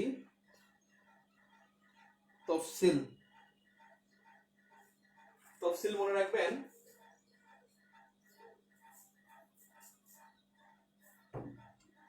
এখান থেকে এবছর বিসিএস ও ঠিক এতটুকু ছিল। বিসিএস এ এখান থেকে 3টা প্রশ্ন কমন আসছে, 3টা। 41তম বিসিএস পিডিতে এখান থেকে 3টা প্রশ্ন আসছে। 7-এর খ অনুচ্ছেদ আসছে, 18 নম্বর স্বাস্থ্য নৈতিকতা আসছে, 25 নম্বরে পররাষ্ট্র নীতি আসছে। 3টা অনুচ্ছেদ আসছে। আমি বললাম ইনশাআল্লাহ বিসিএস ও এই কয়টা দিছি, এখানে সর্বোচ্চ হলে 20টা অনুচ্ছেদ আছে 153টার মধ্যে। আমি চ্যালেঞ্জ ইনশাআল্লাহ আপনাদের এখান থেকে কমন আসবে ইনশাআল্লাহ। যদি সংবিধান থেকে কোনো অনুচ্ছেদ আসে আমি চ্যালেঞ্জ ইনশাআল্লাহ এর মধ্যে কমন থাকবে।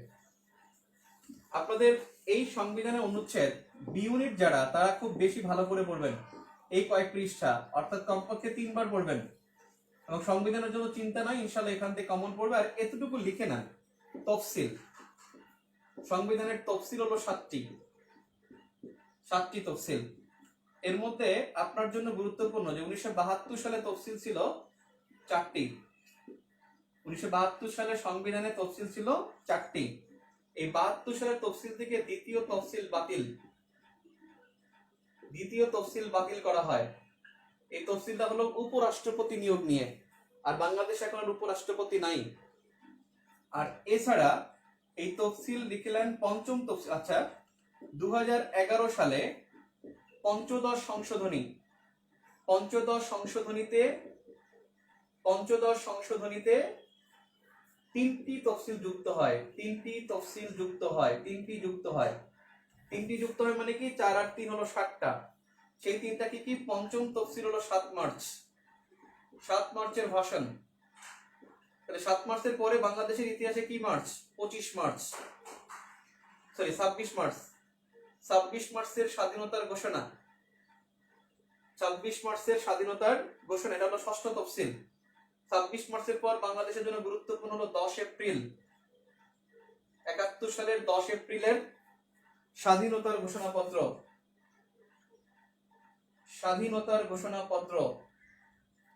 এই স্বাধীনতার ঘোষণাপত্র হলো 7ম তফসিল।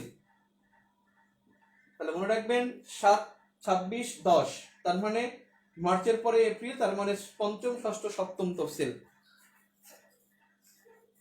স্বাধীনতার ঘোষণাপত্র স্বাধীনতার ঘোষণাপত্র, এটা হলো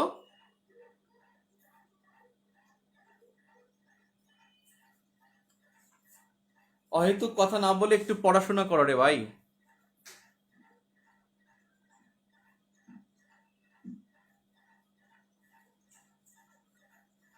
অহেতুক কথাবার্তা না বলে, এখানে যারা সিরিয়াস, যারা কাগজ কলম নিয়ে বসছে এবং কানে হেডসেট দিয়ে বা মোবাইলটাকে সামনে রেখে মনোযোগ দিয়ে তারা বইটা পড়তেছে, প্লাস হলো টিক দিচ্ছে, ক্রস দিচ্ছে এবং একটু টুকটাক লিখতেছে, আমি চ্যালেঞ্জ, সে অবশ্যই ভালো করবে ইনশাল্লাহ। তার জীবনে ভালো একটা বিশ্ববিদ্যালয় পড়বে, ভালো বিশ্ববিদ্যালয় পড়ার পরে ভালো একটা চাকরি পাবে ইনশাল্লাহ। আর যারা ফাজলামি করতেছো, পড়াশোনার ধারে কাছে নাই, তাদের কিন্তু বিপদ আছে ভাই।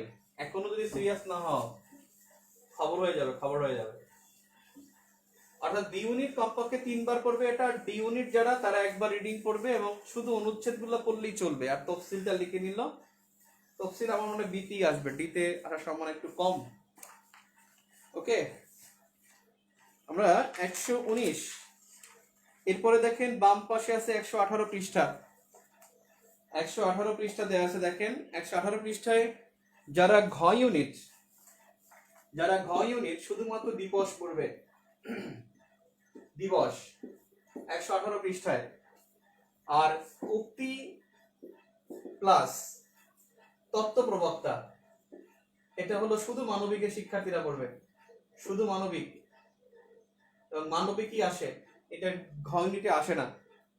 তত্ত্ব প্রবক্তা ঘ ইউনিটে আসে না, মানবিকই আসে। Page number 117। 117 আগে আপনারা চলে আসেন, চলে আসেন, চলে আসেন মুজিবনগর সরকার। আর এখানে ইতিহাস সম্পর্কে যা আছে সবই অনেক গুরুত্বপূর্ণ।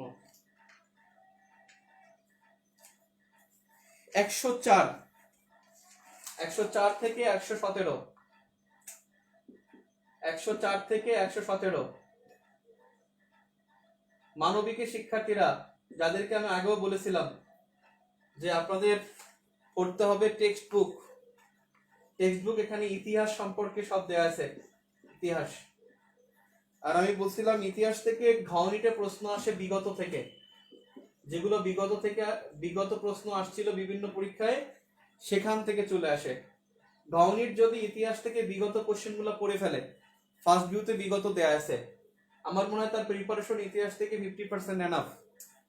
অর্থাৎ এই অংশটা ঘ ইউনিটের যারা, তারা একবার বা 2বার রিডিং দিবে,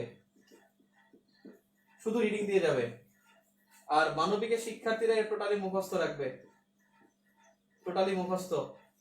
ঘ ইউনিটের শিক্ষার্থীরা এখানে 1971 সম্পর্কে যা আছে এই অংশটা মুখস্থ রাখবে, এখান থেকে আসে। 1971 সম্পর্কে যা আছে, যেমন মুজিবনগর সরকার আছে, মুজিবনগর সরকার, স্বীকৃতি আছে, সেক্টর আছে, বীর শ্রেষ্ঠ আছে। অর্থাৎ 71 সম্পর্কে যা আছে ঘ ইউনিট তা মুখস্থ রাখবে। আর ইতিহাসের এই অংশটা 1-2বার রিডিং দিবে। আর যারা মানবিক, তারা একেবারে টোটালি সম্পূর্ণ মুখস্থ রাখবে, এখান থেকে কোনো কিছু বাদ দিবে না। মানবিকে ইতিহাস থেকে 3 থেকে 4টা প্রশ্ন আসবে ইনশাল্লাহ, 3 থেকে 4টা প্রশ্ন। 4টা প্রশ্ন মানে 5 নম্বর। 5টা প্রশ্ন যদি আসে, তার 4টা প্রশ্ন আসলে এখান থেকে কি 5 নম্বর তার জন্য ক্যারি করা যাবে।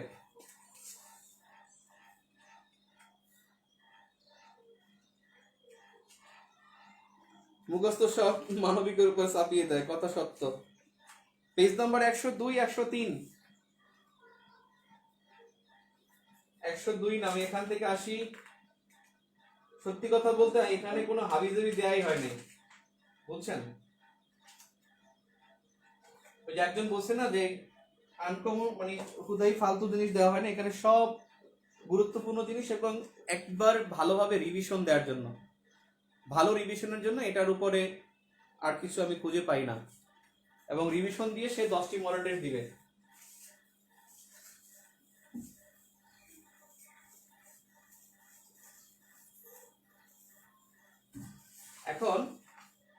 102 এবং 103 পৃষ্ঠা, 102 103 জাতীয় বিষয়। এবং আমি আপনাদেরকে আগেও বলেছি জাতীয় বিষয় সবসময় ডি ইউনিটের জন্য গুরুত্বপূর্ণ, ডি ইউনিটের জন্য জাতীয় বিষয় গুরুত্বপূর্ণ। এবং ডি ইউনিটে জাতীয় বিষয় থেকে আসবেই ইনশাল্লাহ, ইনশাল্লাহ আসবেই, অতীতে আসছে, আসবেই অনেকটা বলা যায়। তবে বি ইউনিটে এখান থেকে আসতেও পারে, নাও আসতে পারে, তাই বি ইউনিট এখানে 2-1 বার রিডিং দিবে আর এখানে ডি ইউনিট মুখস্থ করবে। এবার মুখস্থ ডি ইউনিটের উপরে চাপিয়ে দেওয়া হলো।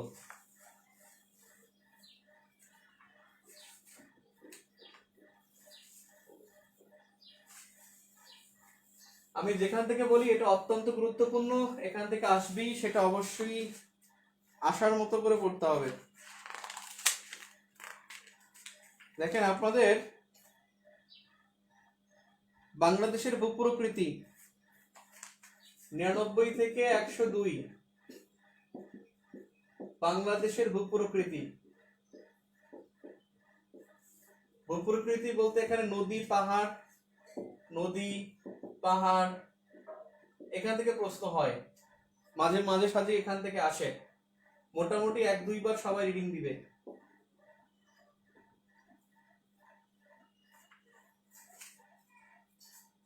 পেজ নাম্বার 99-তে বিবিধ বিষয় দেয়া আছে। এখানে এই যে বিবিধ বিষয়, কোনটা কোন মন্ত্রণালয় এবং কোনটা কতটি। এখানে একটু কারেকশন নেন, পদ্মা সেতু যুক্ত করবে লেখা আছে এই যে জায়গাটা 21টি/29টি জেলাকে, এখানে আমার প্রুফিটের 29টি দিয়ে রাখছে। যদি প্রশ্নটি এমন হয় যে বাংলাদেশ মানে পদ্মা সেতু বাংলাদেশের দক্ষিণ দক্ষিণ পশ্চিমাঞ্চল, দক্ষিণ দক্ষিণ পশ্চিমাঞ্চল এবং পশ্চিমাঞ্চলের মানে রাজশাহী বিভাগের কতটি জেলাকে যুক্ত করবে, তাহলে 29টি। যদি পশ্চিমাঞ্চল যুক্ত করে, যদি বলে যে দক্ষিণ ও দক্ষিণ পশ্চিমাঞ্চলে কতটি, 21টি জেলাকে যুক্ত করবে। পদ্মা সেতু দক্ষিণ দক্ষিণ ও পশ্চিম এবং পশ্চিম অঞ্চলের কতটি জেলাকে যুক্ত করবে, তখন 29টি হবে। অর্থাৎ 29টি হবে যখন পশ্চিম অঞ্চল যুক্ত করবে। পশ্চিম অঞ্চল যুক্ত না করলে হবে কয়টি? 19টি। আর পদ্মা সেতু ঢাকা বিভাগের জেলা হলো 5টাকে যুক্ত করবে। ঢাকা বিভাগের জেলা 5টাকে যুক্ত করবে। 5টাকে মানে হলো কি, ফরিদপুর, শরীয়তপুর, মাদারীপুর, গোপালগঞ্জ, রাজবাড়ী। এই 5টা জেলা কিন্তু ঢাকা বিভাগের অন্তর্ভুক্ত। ঢাকা বিভাগের 5টি জেলাকে যুক্ত করবে। আর দক্ষিণ ও দক্ষিণ পশ্চিমাঞ্চলের 16টি জেলা 19টি জেলাকে যুক্ত করবে। দক্ষিণ দক্ষিণ পশ্চিম ও পশ্চিমাঞ্চলের 29টি জেলাকে যুক্ত করবে। আসেন পেজ নাম্বার 98। এখানে উদ্ভাবনটা বাদ দিতে পারেন, উদ্ভাবন থেকে প্রশ্ন নাও আসতে পারে। বাকি যা আছে সব একবার পড়বেন। বিডি সবাই পড়বে, বিডি সবাই পড়বে। তবে এখানে এই বক্সগুলো ইম্পর্টেন্ট, উদ্ভাবন ছাড়া বাকি বক্সগুলো ইম্পর্টেন্ট। 97 পৃষ্ঠা বাংলাদেশের কৃষি, বাদ দেওয়ার মতো আমি কিছু দেখি না। 96-97 পৃষ্ঠায়, 96-97 পৃষ্ঠা মোটামুটি গুরুত্বপূর্ণ। তাই প্রস্তাবিত বিষয়গুলি বেশি গুরুত্বপূর্ণ। এই যে প্রস্তাবিত, সবসময় প্রস্তাবিত বিষয় পরীক্ষায় থাকে। এবছর 3য় সাবমেরিন ক্যাবল স্টেশন গুরুত্বপূর্ণ। 94 পৃষ্ঠা অত্যন্ত, এতক্ষণ যা বললাম মোটামুটি গুরুত্বপূর্ণ। 94 পেজ, 94 এবং 95 ভারত বাংলাদেশ সম্পর্ক। আমি এ পর্যন্ত ঢাকা ইউনিভার্সিটি ভর্তি পরীক্ষায় ইন্ডিয়া এবং বাংলাদেশের সম্পর্কের বাইরে প্রশ্ন দেখি নাই। এই সম্পর্ক থেকে একটা প্রশ্ন থাকার কথা, ইনশাআল্লাহ একটা আসবে আশা করি। বিশেষ করে তিস্তা বেশি গুরুত্বপূর্ণ, তিস্তা বেশি গুরুত্বপূর্ণ। অত্যন্ত গুরুত্বপূর্ণ একটা অংশে আসছি আমরা, 91 থেকে 93। এটা কিন্তু বিশেষ করে ডি ইউনিট বেশি গুরুত্বপূর্ণ বাংলাদেশ ভারত সম্পর্ক থেকে। আর 91 থেকে 93 পৃষ্ঠা ডি ইউনিট যারা, তারা পড়বে না। 91 থেকে 93 পৃষ্ঠা ডি ইউনিট পড়বে না। 91 থেকে 93 পৃষ্ঠা বি ইউনিট টানা মুখস্থ, একেবারে ধুমায়া মুখস্থ। এখান থেকে আপনাদের পরীক্ষায় থাকবে, অধিকার থেকে প্রশ্ন আসে। দেখেন এখানে অধিকার আছে, সভ্যতা আছে, সামাজিক স্তর আছে, সংস্কৃতি আছে, সংবিধানের বৈশিষ্ট্য আছে। এগুলো বিদ্যা, এগুলো ডিউনিটি আসে না, এসব আপনাদের পড়া।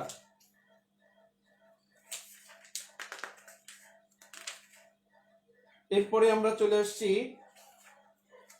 89 এবং 90 পৃষ্ঠা।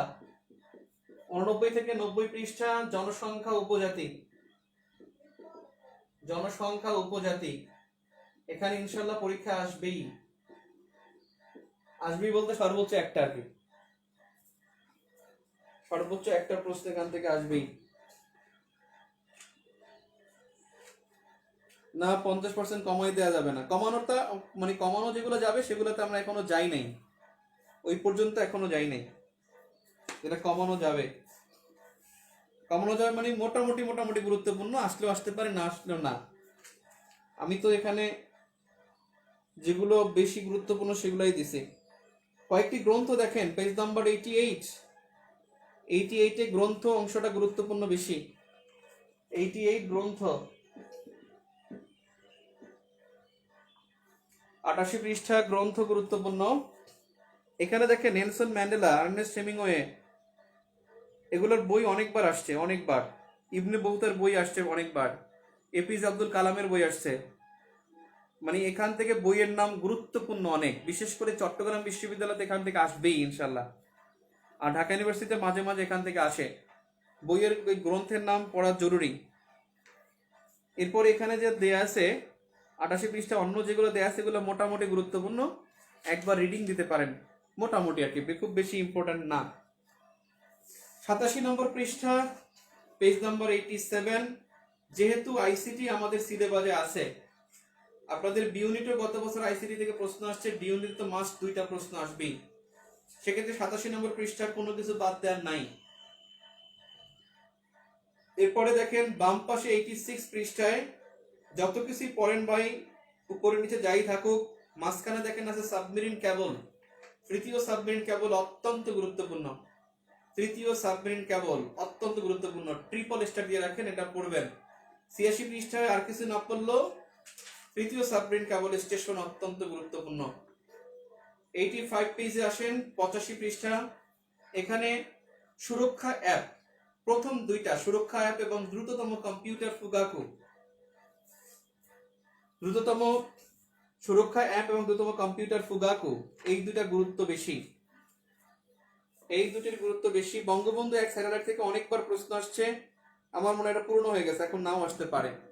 তারপরে একবার রিডিং দিবেন, তবে প্রতিষ্ঠানটা গুরুত্বপূর্ণ। ডান পাশে বক্সের মধ্যে একটা প্রতিষ্ঠান দেয়া আছে, বাংলাদেশ স্যাটেলাইট কোম্পানি লিমিটেড। আগে এটা ছিল Bangladesh satellite communication company limited, C উঠিয়ে দিয়েছে, এখন নাম চেঞ্জ হয়েছে বাংলাদেশ স্যাটেলাইট কোম্পানি লিমিটেড। এটা গুরুত্বপূর্ণ, এই বক্সটা অন্তপক্ষে পড়বেন। বাম পাশে আসেন বঙ্গবন্ধু মানমন্দির, very very important, very very important. E passport মোটামুটি গুরুত্বপূর্ণ, ই পাসপোর্ট মোটামুটি গুরুত্বপূর্ণ। মহাকাশ তথ্য, এখানে প্রথম 3টা গুরুত্বপূর্ণ, 2টা এইচএস ডিটিভি আর পারসিভিয়ারেন্স। মহাকাশ তথ্য, মহাকাশ তথ্যের মধ্যে প্রথম 2টা অত্যন্ত গুরুত্বপূর্ণ, অত্যন্ত। আর নিচে আছে তথ্য আপা, তথ্য আপা এবং জয় অ্যাপ, তথ্য আপা এবং জয় অ্যাপ, এই 2টা গুরুত্বপূর্ণ। প্রথম 2টা এবং শেষের 2টা বেশি গুরুত্বপূর্ণ। তথ্য প্রযুক্তিতে বাংলাদেশ, এখানে 65তম, এটা মনে রাখেন। বাংলাদেশ তথ্য প্রযুক্তিতে নিরাপত্তা, সাইবার নিরাপত্তা সূচকে 65তম, এটা মনে রাখবেন। আসেন 83 পেজ, 83 পেজ মনে রাখবেন। বাংলাদেশ দিবসের কথা নিচে একেবারে, বাংলাদেশ দিবস, এখান থেকে কি কি আছে খালি একবার বলে দিয়ে আপনি শুনে নেন। জাতিসংঘের পুরস্কার পেয়েছে ভূমি মন্ত্রণালয়, জাতিসংঘের ডিজিটাল একটা পুরস্কার, সেটা পেয়েছে বাংলাদেশের ভূমি মন্ত্রণালয়, কারণ তারা ভূমির ডিজিটাল মিউটেশন করতেছে এজন্য। বাংলাদেশ দিবস ঘোষণা করেছে ওয়াশিংটন, 12 সালও করছিল, এখন আবার করছে ওয়াশিংটন। তারপরে হলো ওয়াশিংটন, নিউ ইয়র্ক, এরা হলো বাংলাদেশ দিবস ঘোষণা করেছে ওয়াশিংটন ডিসি। আর হলো জয় বাংলা জাতীয় স্লোগান হয়েছে, জয় বাংলা জাতীয় স্লোগান 10 মার্চ ঘোষণা করছে হাইকোর্ট, 10 মার্চ রায় দিছে। যাও, জয় বাংলা জাতীয় স্লোগান মনে রাখবেন, জাতীয় স্লোগান কি? জয় বাংলা। আর মনে রাখবে 7 মার্চ ঐতিহাসিক দিবস। 7 মার্চ কি দিবস? ঐতিহাসিক দিবস। এখানে শেখ হাসিনা সম্পর্কে পুরস্কার অ্যাওয়ার্ডের নাম দেওয়া আছে। গত 3-4 বছর ধরে এগুলো আমি দিয়ে যাচ্ছি, কিন্তু এগুলো পরীক্ষা আসতেছে না। শুধুমাত্র ওইটাই আছে, চ্যাম্পিয়ন্স অফ দ্য আর্থ আর হলো এমডিজি পুরস্কার, এই দুইটাই পরীক্ষায় থাকে, আর বেশি থাকে না। তবে মাদার অফ হিউম্যানিটি যেটা আছে, মাদার অফ হিউম্যানিটি, এটা একটু পড়ে যায়। মাদার অফ হিউম্যানিটি চ্যানেল 4 2017 সালে রোহিঙ্গা ইস্যুতে অবদানের জন্য প্রধানমন্ত্রীকে দিয়েছে। পেজ নম্বর 82 এখানে মুজিব চিরন্তন, একটু দেখে যাবেন, মুজিব চিরন্তন দেখে যাবেন। আর এখানে তেমন আমি গুরুত্বপূর্ণ দেখি না, গুরুত্বপূর্ণ আর তেমন কিছু দেখি না। চলে আসেন 81 পেজ, 81 অসমাপ্ত আত্মজীবনী, কারাগার রোজনামসা, আমার দেখা নয়াচিন। 3টা বই সম্পর্কে একটু দেখে যান, যে কোনো একটা বই পরীক্ষায় দিতে পারে। আমার দেখা নয়াচিন, আমার দেখা নয়াচিন, এই বইগুলো একবার দেখতে পারেন। বাম পাশে যে দিবসগুলো আছে 80 নম্বর পৃষ্ঠায়, এই 80 পৃষ্ঠা গুরুত্বপূর্ণ ভাই, 80 পৃষ্ঠা অত্যন্ত গুরুত্বপূর্ণ, 80 পৃষ্ঠা অত্যন্ত গুরুত্বপূর্ণ, একেবারে অত্যন্ত গুরুত্বপূর্ণ। 79 পৃষ্ঠা এক নজরে জাতির জনক বঙ্গবন্ধু শেখ মুজিবুর রহমান মুজিব বর্ষের কারণে তার সব কিছু এখানে ডিটেল দেয়া আছে, সংক্ষেপে পড়ে ফেলবেন। পেজ নাম্বার 77 বঙ্গবন্ধু শেখ মুজিব, এখানে ভাই বঙ্গবন্ধু মুজিব বর্ষ বাদ দেওয়ার কিচ্ছু নাই, কিচ্ছু বাদ দেওয়ার নাই। প্রথম তথ্য দেয়া আছে, প্রথম তথ্য পেজ নাম্বার 76 এর প্রথম তথ্য ডি ইউনিটের জন্য বেশি গুরুত্বপূর্ণ। ডি ইউনিটে প্রথম তথ্য ছাড়া পরীক্ষায় প্রশ্ন আসে না। আমি দেখি নাই প্রথম গণনার থেকে কোনো প্রশ্ন আসে নাই। হয়তো গত 20 বছরে কোশ্চেন দেখলে 2-1 বছর পেতে পারেন। প্রথম গণনা থেকে প্রশ্ন ডি ইউনিটে আসবেই ইনশাল্লাহ। বি ইউনিটে আসতেও পারে, নাও আসতে পারে। তার মানে প্রথম গণনা সাম্প্রতিকটা বি ইউনিটের জন্য গুরুত্বপূর্ণ, বেসিকটা তেমন গুরুত্বপূর্ণ বি ইউনিটের জন্য না। তবে ডি ইউনিট যারা, তারা এখান থেকে পড়বেন এবং ফার্স্ট ভিউ থেকেও বের করে প্রথম গণনাগুলি পড়বেন। পেজ নাম্বার 76 76 নম্বর পৃষ্ঠায় এখানে ইভিএমটা ভালো, ইভিএম এবং নতুন জেলা উপজেলা তথ্য, উপজেলা তথ্য আর ইভিএম মাঝে মাঝে আসে।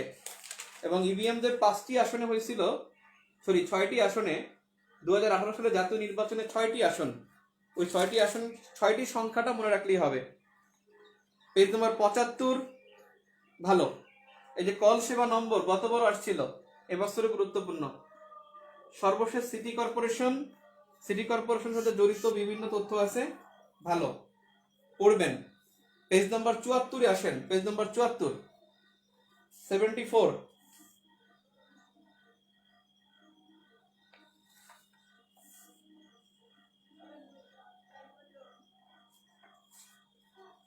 পেজ নম্বর 74 74 নম্বর পৃষ্ঠা, 74 নম্বর পৃষ্ঠা। আমি কি করে ভাই আমি বলবো যে এখান থেকে আপনি পড়বেন না? দেখেন এখান থেকে সবগুলো গুরুত্বপূর্ণ। বঙ্গবন্ধু টানেল আসতে পারে, এখন পর্যন্ত আসে নাই। তারপরে তিস্তা মহাপরিকল্পনা গুরুত্বপূর্ণ, এখান থেকে আসতে পারে। বঙ্গবন্ধু আইল্যান্ড, বঙ্গবন্ধু মহাকাশ অবলোকন কেন্দ্র, বঙ্গবন্ধু আইল্যান্ড থেকে বছর বিসিএসও আসছে। আর আপনাদের বিসিএস কোশ্চেন থেকে তো একটা প্রশ্ন 2টা প্রশ্ন থাকি, মানে রিসেন্ট বিসিএস থেকে। বঙ্গবন্ধু মহাকাশ অবলোকন কেন্দ্র, গৃহহীনদের জন্য আবাসন প্রদানের রেকর্ড। মোটামুটি এখানে 74 নম্বর পৃষ্ঠায় তিস্তা মহাপরিকল্পনা এবং বঙ্গবন্ধু টানেল, এই দুইটা অন্তত পক্ষে সবার পড়া উচিত। বিডি সবার, যে কোনো ভার্সিটিতে এটা আসতে পারে। এখনো অনেক সময় আছে, এখনো সময় আছে প্রায় 29 দিন, 28 দিন। 28 দিনে 10 ঘন্টা করে পড়াশোনা করলে 280 ঘন্টা। এই লাস্ট বুক শেষ করতে সর্বোচ্চ লাগার কথা হলো 80 ঘন্টা, সর্বোচ্চ 80 ঘন্টার মধ্যে শেষ করা যায়। কারণ আপনারা তো অনেক কিছু পড়ে আসছেন, এখন জাস্ট রিভিশন দিবেন।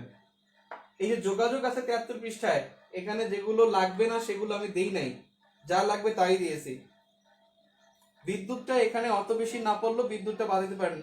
72 পৃষ্ঠা মোটামুটি চোখ বুলাতে পারেন, নাও পারেন। তবে 72 পৃষ্ঠা বেশি গুরুত্বপূর্ণ না। 71 পৃষ্ঠা রূপপুর পারমাণবিক বিদ্যুৎ কেন্দ্র অত্যন্ত গুরুত্বপূর্ণ। রূপপুর পারমাণবিক বিদ্যুৎ কেন্দ্র, এটার গুরুত্ব অনেক বেশি। রূপপুর পারমাণবিক বিদ্যুৎ কেন্দ্র স্টার দেন এটা, অর্থাৎ 71 এবং 70 পৃষ্ঠা, 70 71 বাদ দেওয়ার কিছু নাই, 70-71 বাদ দেওয়ার কিছু নাই।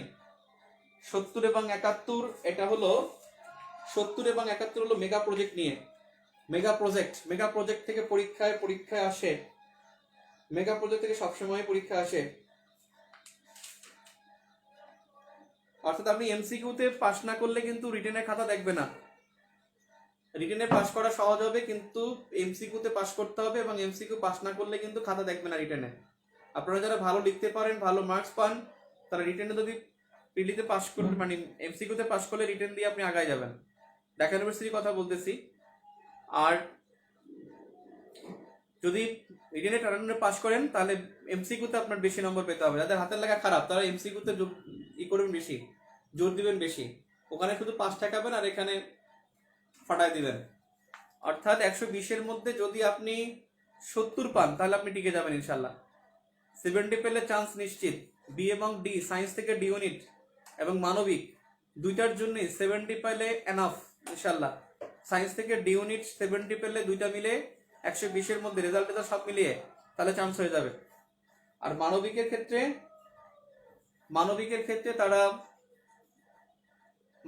ক্ষেত্রে তারা 70 পেলে নিশ্চিত চান্স ইনশাল্লাহ। 65 পেলেও চান্স পাবে, 60 পেলেও হতে পারে। সব দিক পাস করে যদি 60 পায় তাহলে তার হওয়ার চান্স আছে। ঠিক আছে, আপনারা এর আগে আমি শুধু অধ্যায় বলে দিই, একবার অধ্যায়তে চলে যান। আমি আপনাদেরকে বলতে বলতে আসছিলাম 71 পৃষ্ঠা পর্যন্ত। 71 পৃষ্ঠা পর্যন্ত আসছিলাম। 69 পৃষ্ঠা, সরি 70 পৃষ্ঠা না, 70-71, 69 পৃষ্ঠা আমি একটু বলি, শেষ করে দেখ। খালি কোনটা কোনটা বেশি গুরুত্বপূর্ণ আমি সেগুলো বলে যাই। আপনার আর কিছু না পড়লে ওগুলো পড়বেন। 69 পেজ দৈর্ঘ্যটা পড়বেন, দৈর্ঘ্য 69 পৃষ্ঠায় দৈর্ঘ্য পড়বেন। এবং জাহাজ শিল্প, দৈর্ঘ্য এবং জাহাজ শিল্প বেশি গুরুত্বপূর্ণ। 68 নম্বর পৃষ্ঠায়, 68 নম্বর পৃষ্ঠা, এখানে দেখেন জিআই পণ্য আছে, জিআই মাঝখানে, পৃষ্ঠার মাঝখানে জিআই ভালো। আর উপরে দেখেন নারী মন্ত্রী আছে 5 জন নারী মন্ত্রীর নাম পড়বেন। পৃষ্ঠা নাম্বার 67, এখান থেকে বিভিন্ন প্রকল্পে সহায়তাকারী নিচে একেবারে 67 নম্বর পৃষ্ঠায় ডান পাশের নিচে, এটা গুরুত্বপূর্ণ। পেজ নাম্বার 66, এখানে মাঝখানে দেয়া আছে ভুটানের সাথে বাংলাদেশের বাণিজ্য চুক্তি, পিটিএ। এটার এলাবোরেশনটা মনে রাখবেন। মাঝখানে যেটা দেয়া আছে পিটিএ, এর গুরুত্ব বেশি, এটা অবশ্যই দেখবেন। আর নিচে দেখেন লেখা আছে বিডা এবং বেজা, এই দুইটা বক্স, বিডা এবং বেজা এই দুইটা বক্সের এলাবোরেশন অন্তত পক্ষে পড়বেন। আর Shilpanagar, Bangabandhu Shilpanagar, very very important. Bangabandhu Shilpanagar very very important.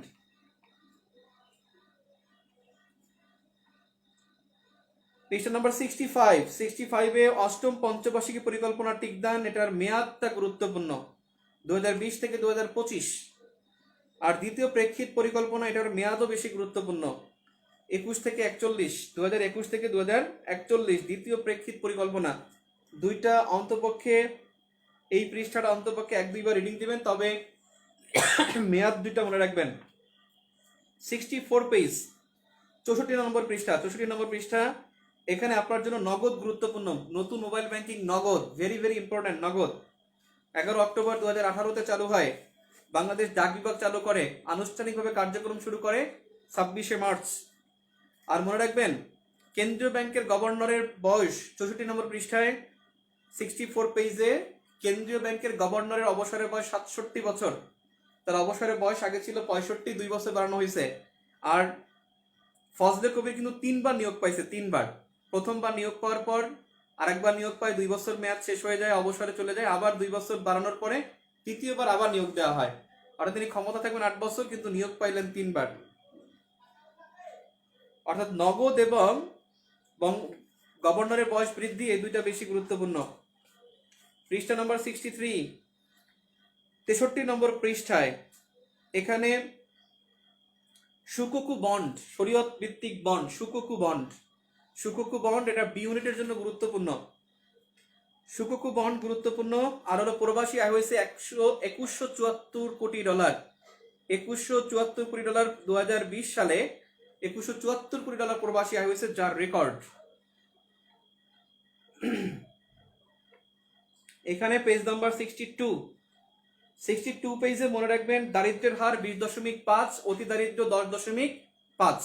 এই বাক্যটা শুধু গুরুত্বপূর্ণ। দেখেন দারিদ্র্যের হারের মধ্যে 20.5 আর 10.5, অতি দরিদ্র 10.5।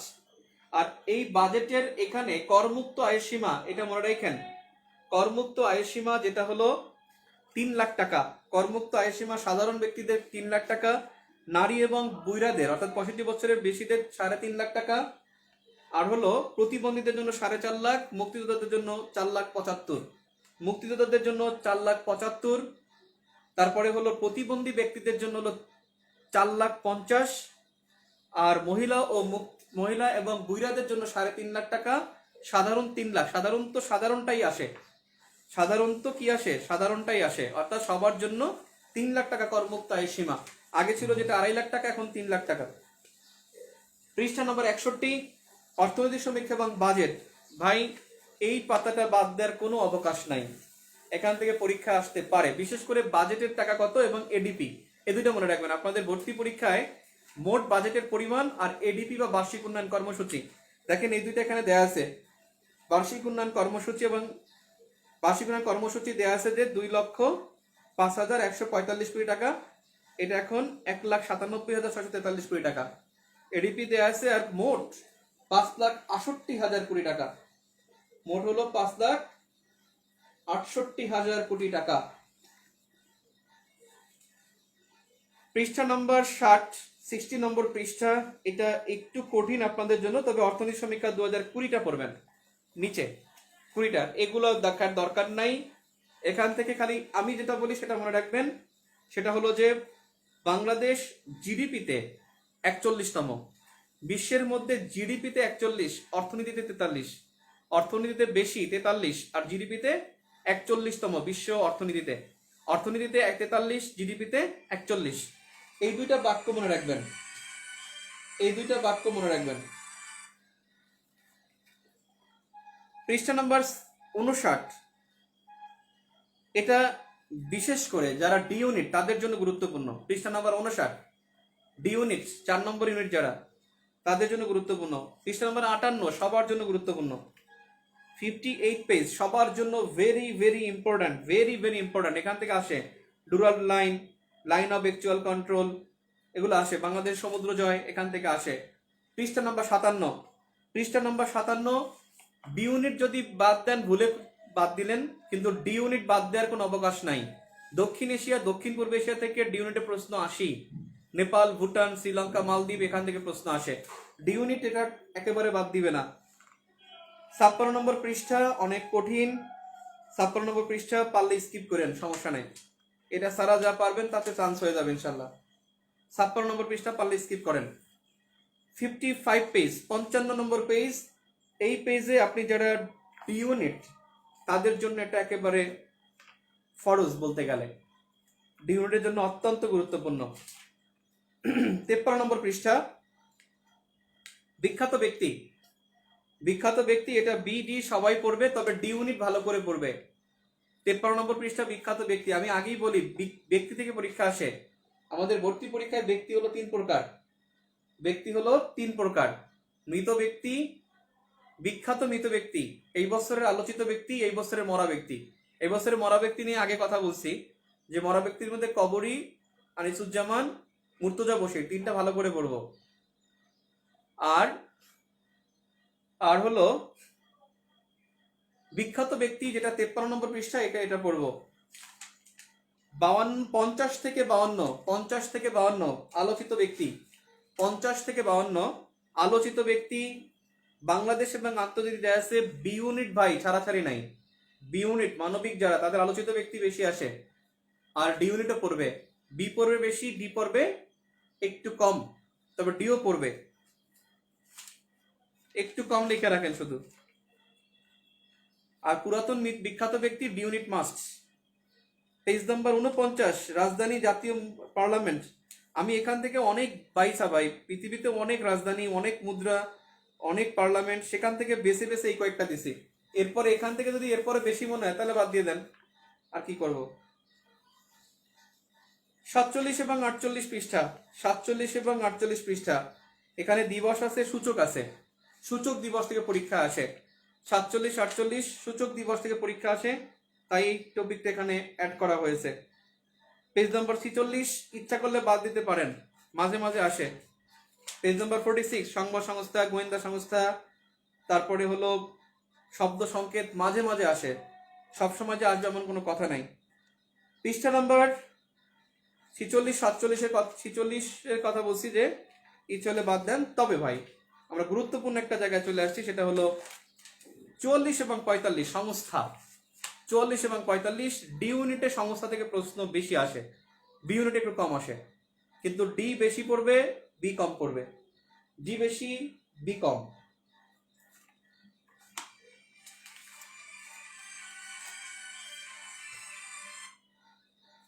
আপনাদের জন্য এরপরে পৃষ্ঠা নম্বর 43 সম্মেলন দেওয়া আছে, এবং সম্মেলন দিয়ে এখানে স্টার মার্ক করা আছে।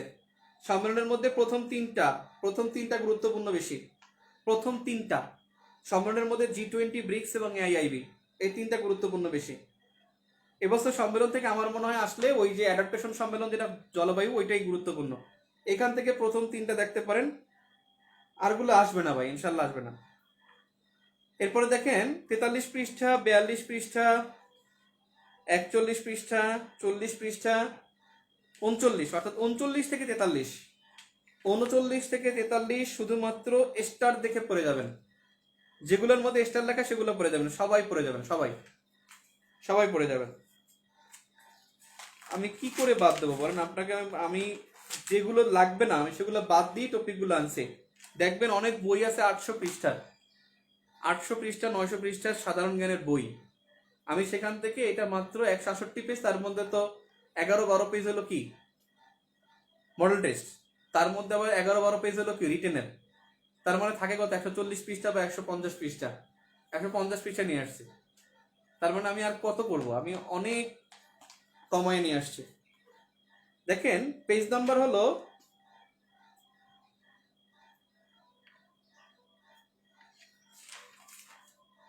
জাতিসংঘ, পেজ নাম্বার 31 থেকে পেজ নাম্বার 38, 31 to 38। এখানে জাতিসংঘ থেকে আলোচনা করা আছে, জাতিসংঘ থেকে আলোচনা করা আছে। এখানে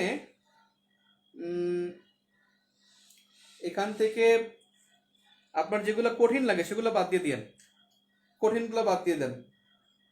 এখানে একেবারে মানে নিশ্চিত পড়বেন যেগুলো, নিরাপত্তা পরিষদের অস্থায়ী সদস্য 32 পৃষ্ঠায়। নিরাপত্তা পরিষদের অস্থায়ী সদস্য মনে রাখবেন এই বছর 21 সালে ভারত, এশিয়া থেকে ভারত যুক্ত হয়েছে, এটা মনে রাখেন। আর দেখেন এর নিচেই জাতিসংঘের বিভিন্ন সংস্থায় বাংলাদেশের প্রতিনিধিত্ব, এখানে সংস্থাগুলো দেয়া আছে। এই বক্সটা গুরুত্বপূর্ণ, অর্থাৎ 32 পৃষ্ঠায় একটা বক্স আছে, দুইটা বক্সই গুরুত্বপূর্ণ। একটা হলো নিরাপত্তা পরিষদ অস্থায়ী সদস্য, আর একটা হলো বাংলাদেশের সদস্য পদ লাভ। 33 নম্বর পৃষ্ঠায় জাতিসংঘের বর্তমান মিশন, শান্তি মিশন, বা এটা বাদ দেওয়ার কোনো অবকাশ নাই। আর আর এই যে মানবাধিকার পরিষদ অনেকবার আসছে, মানবাধিকার পরিষদের প্রথম মানবাধিকার কমিশনার কে, প্রথম চেয়ারম্যান কে, এগুলো অনেকবার আসছে, তার মানে আমি বাদ দেওয়ার কোনো অবকাশ পাই না। মানবাধিকার নিয়ে যদি দুটো সংস্থা আছে পড়বেন। শরণার্থী অভিবাসী, কোনো উপায় নাই, পড়তে হবে। 34 নম্বর পৃষ্ঠায় WHO ভাই মাস্ট, ভেরি ভেরি ইম্পর্টেন্ট। এখান থেকে বিসিএস একটা প্রশ্ন আসছে এবছর। WHO আসছে যে মহামারী কবে ঘোষণা করা হয় সে তারিখটা আসছে। তারপরে WHটাই গুরুত্বপূর্ণ, কোভ্যাক্স মোটামুটি। SDG ভাই পেজ নাম্বার 35, SDG স্কিপ করার কোনো ওয়ে নাই। আর নারী সম্পর্কে সবসময় আসে, দেখেন নারী, যেমন ইউনিফেম, সিডো, UN উইমেন অনেকবার আসছে, তার মানে এটা বাদ দেওয়ার অবকাশ নাই। ইউনেস্কো পড়বেন 35 নম্বর পৃষ্ঠা, সবই দেখি গুরুত্বপূর্ণ, বাকিগুলো ইচ্ছা হলে পড়েন। পৃষ্ঠা নাম্বার চলে আসেন, 28 পৃষ্ঠা 29 পৃষ্ঠা, 28, 29, 30, 31 পুরস্কার নিয়ে আছে। এখানে দেখেন গান্ধী পুরস্কারটা গুরুত্বপূর্ণ, গান্ধী শান্তি পুরস্কার।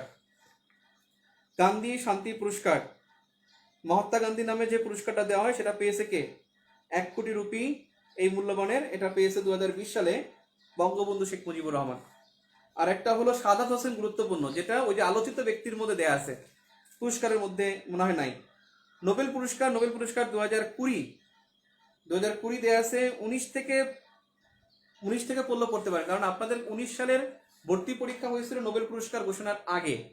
তার মানে 19 সালের অর্থনীতি এবং শান্তিতে নোবেল, এই দুইটা গুরুত্বপূর্ণ আছে। আমি এই জন্য 19 সালে দুইটা দিছি। আমি এবছর বিসিএস এই দুইটা দিয়েছিলাম। বিসিএস এ কিন্তু 19 সালের শান্তি নোবেল থেকে পরীক্ষা আসছে।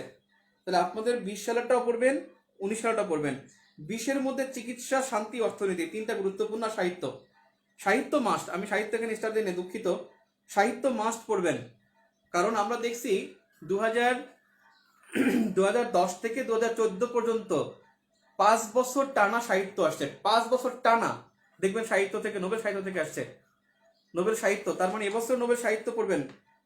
সাহিত্য আগে পড়বেন, তারপর শান্তি, তারপর অর্থনীতি। শান্তি হলো সাহিত্য পাইছে লুইস গ্লাক, যুক্তরাষ্ট্রের, কাব্য ভাষা ও দার্শনিক সত্তাকে সার্বজনীন করে তোলার জন্য। লুইস গ্লাক, যুক্তরাষ্ট্রের, সাহিত্য নোবেল। এখানে আর যে এই কোন কোন প্রতিষ্ঠান দেয় এগুলা ভাই এমনি দেয়, অনেকে পছন্দ করে তাই। এখান থেকে ডি ইউনিটে আসতে পারে, এই যে প্রথম বক্স থেকে, প্রথম বক্সটা পেজ নাম্বার 29, প্রথম বক্স থেকে ডি ইউনিটে আসতে পারে, বাট ডি ইউনিটে আসবে না।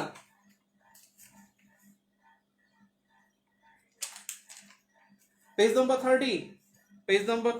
30 নম্বর পৃষ্ঠা, এখানে দেয়া আছে যে কিশোর সাদাত রহমান, এই সাদাত রহমান টিকদান, এটা পড়বেন। অস্কার পুরস্কার যে পাইছে তার নামটা জানলেই হবে। অস্কার পুরস্কার 92তম 2020 সালে পাইছে যে পুরস্কার, তার নাম প্যারাসাইট। প্যারাসাইট পাইছে 20 সালে। 21 পদক 2021 গুরুত্বপূর্ণ না ভাই, আসবে না ইনশাল্লাহ। স্বাধীনতা পুরস্কার 2021 গুরুত্বপূর্ণ না, আসবে না। অর্থাৎ পুরস্কার থেকে আমার মেসেজ ক্লিয়ার। নোবেল পুরস্কার থেকে সাহিত্য, অর্থনীতি, শান্তি এবং চিকিৎসা, এই 4টা পড়বেন 20 সালে। 19 সাল থেকে শান্তি এবং সাহিত্য পড়বেন, আর সাদত রহমান পড়বেন, আর গান্ধী শান্তি পুরস্কার বঙ্গবন্ধুর, এই 4টা পুরস্কার গুরুত্বপূর্ণ।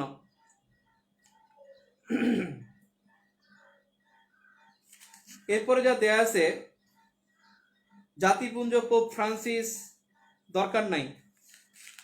28 পৃষ্ঠা যা আছে দূর, দরকার নাই। 27 পৃষ্ঠায় ভাই পরিবর্তন এবং চতুর্থ শিল্প বিপ্লব। চতুর্থ শিল্প বিপ্লব ভেরি ভেরি ইম্পর্ট্যান্ট। চতুর্থ শিল্প বিপ্লব ভেরি ভেরি ইম্পর্ট্যান্ট। আর 26 এবং 27 পৃষ্ঠায় বক্সে যা আছে, 26 এবং 27 পৃষ্ঠায় বক্সে যা আছে সব গুরুত্বপূর্ণ, বিশেষ করে ডি ইউনিট, মানবিক না, বিশেষ করে ডি ইউনিট 26 এবং 27 পৃষ্ঠার বক্স। আন্তর্জাতিক রাজনীতি, এই অধ্যায়টা, আন্তর্জাতিক রাজনীতি অধ্যায়টা শুরু হয়েছে 8 পৃষ্ঠা থেকে। 8 পৃষ্ঠা থেকে একেবারে 8 পৃষ্ঠা থেকে শুরু হয়ে একেবারে 27 পৃষ্ঠা পর্যন্ত, 28 পৃষ্ঠা পর্যন্ত আন্তর্জাতিক রাজনীতি 8 থেকে 28। এখান থেকে মানবিকে যারা আছেন তারা সবার শেষে পড়বেন, সবকিছু পড়া শেষ, তারপর এটা ধরবেন সবার শেষে। আর যারা ডি ইউনিট আছেন তারা সবার আগে পড়বেন কি, ওই যে এক নজরে 133 পৃষ্ঠা, এরপরে এসে 8 নম্বর পৃষ্ঠা এসে আন্তর্জাতিক রাজনীতি পড়বেন, আবার ইন্টারন্যাশনাল কভার হয়ে যাবে ইনশাল্লাহ। যারা ডি ইউনিট তারা সবার আগে পড়বে 133 পৃষ্ঠা, 8 থেকে 28 পৃষ্ঠা, আর পড়বে কি, আর পড়বে সংস্থা। এই 3টা পড়ে রাখলে সে সেফ। এরপরে যাবে ব্যক্তিতে, এরপরে ব্যক্তি, মুদ্রা, রাজধানী, পার্লামেন্ট, এরপরে ব্যক্তি, মুদ্রা, রাজধানী, পার্লামেন্ট। আর যারা মানবিকে তারা সবার আগে পড়বে 133, এরপরে আসবে ইতিহাসে, ইতিহাস থেকে চলে যাবে ওই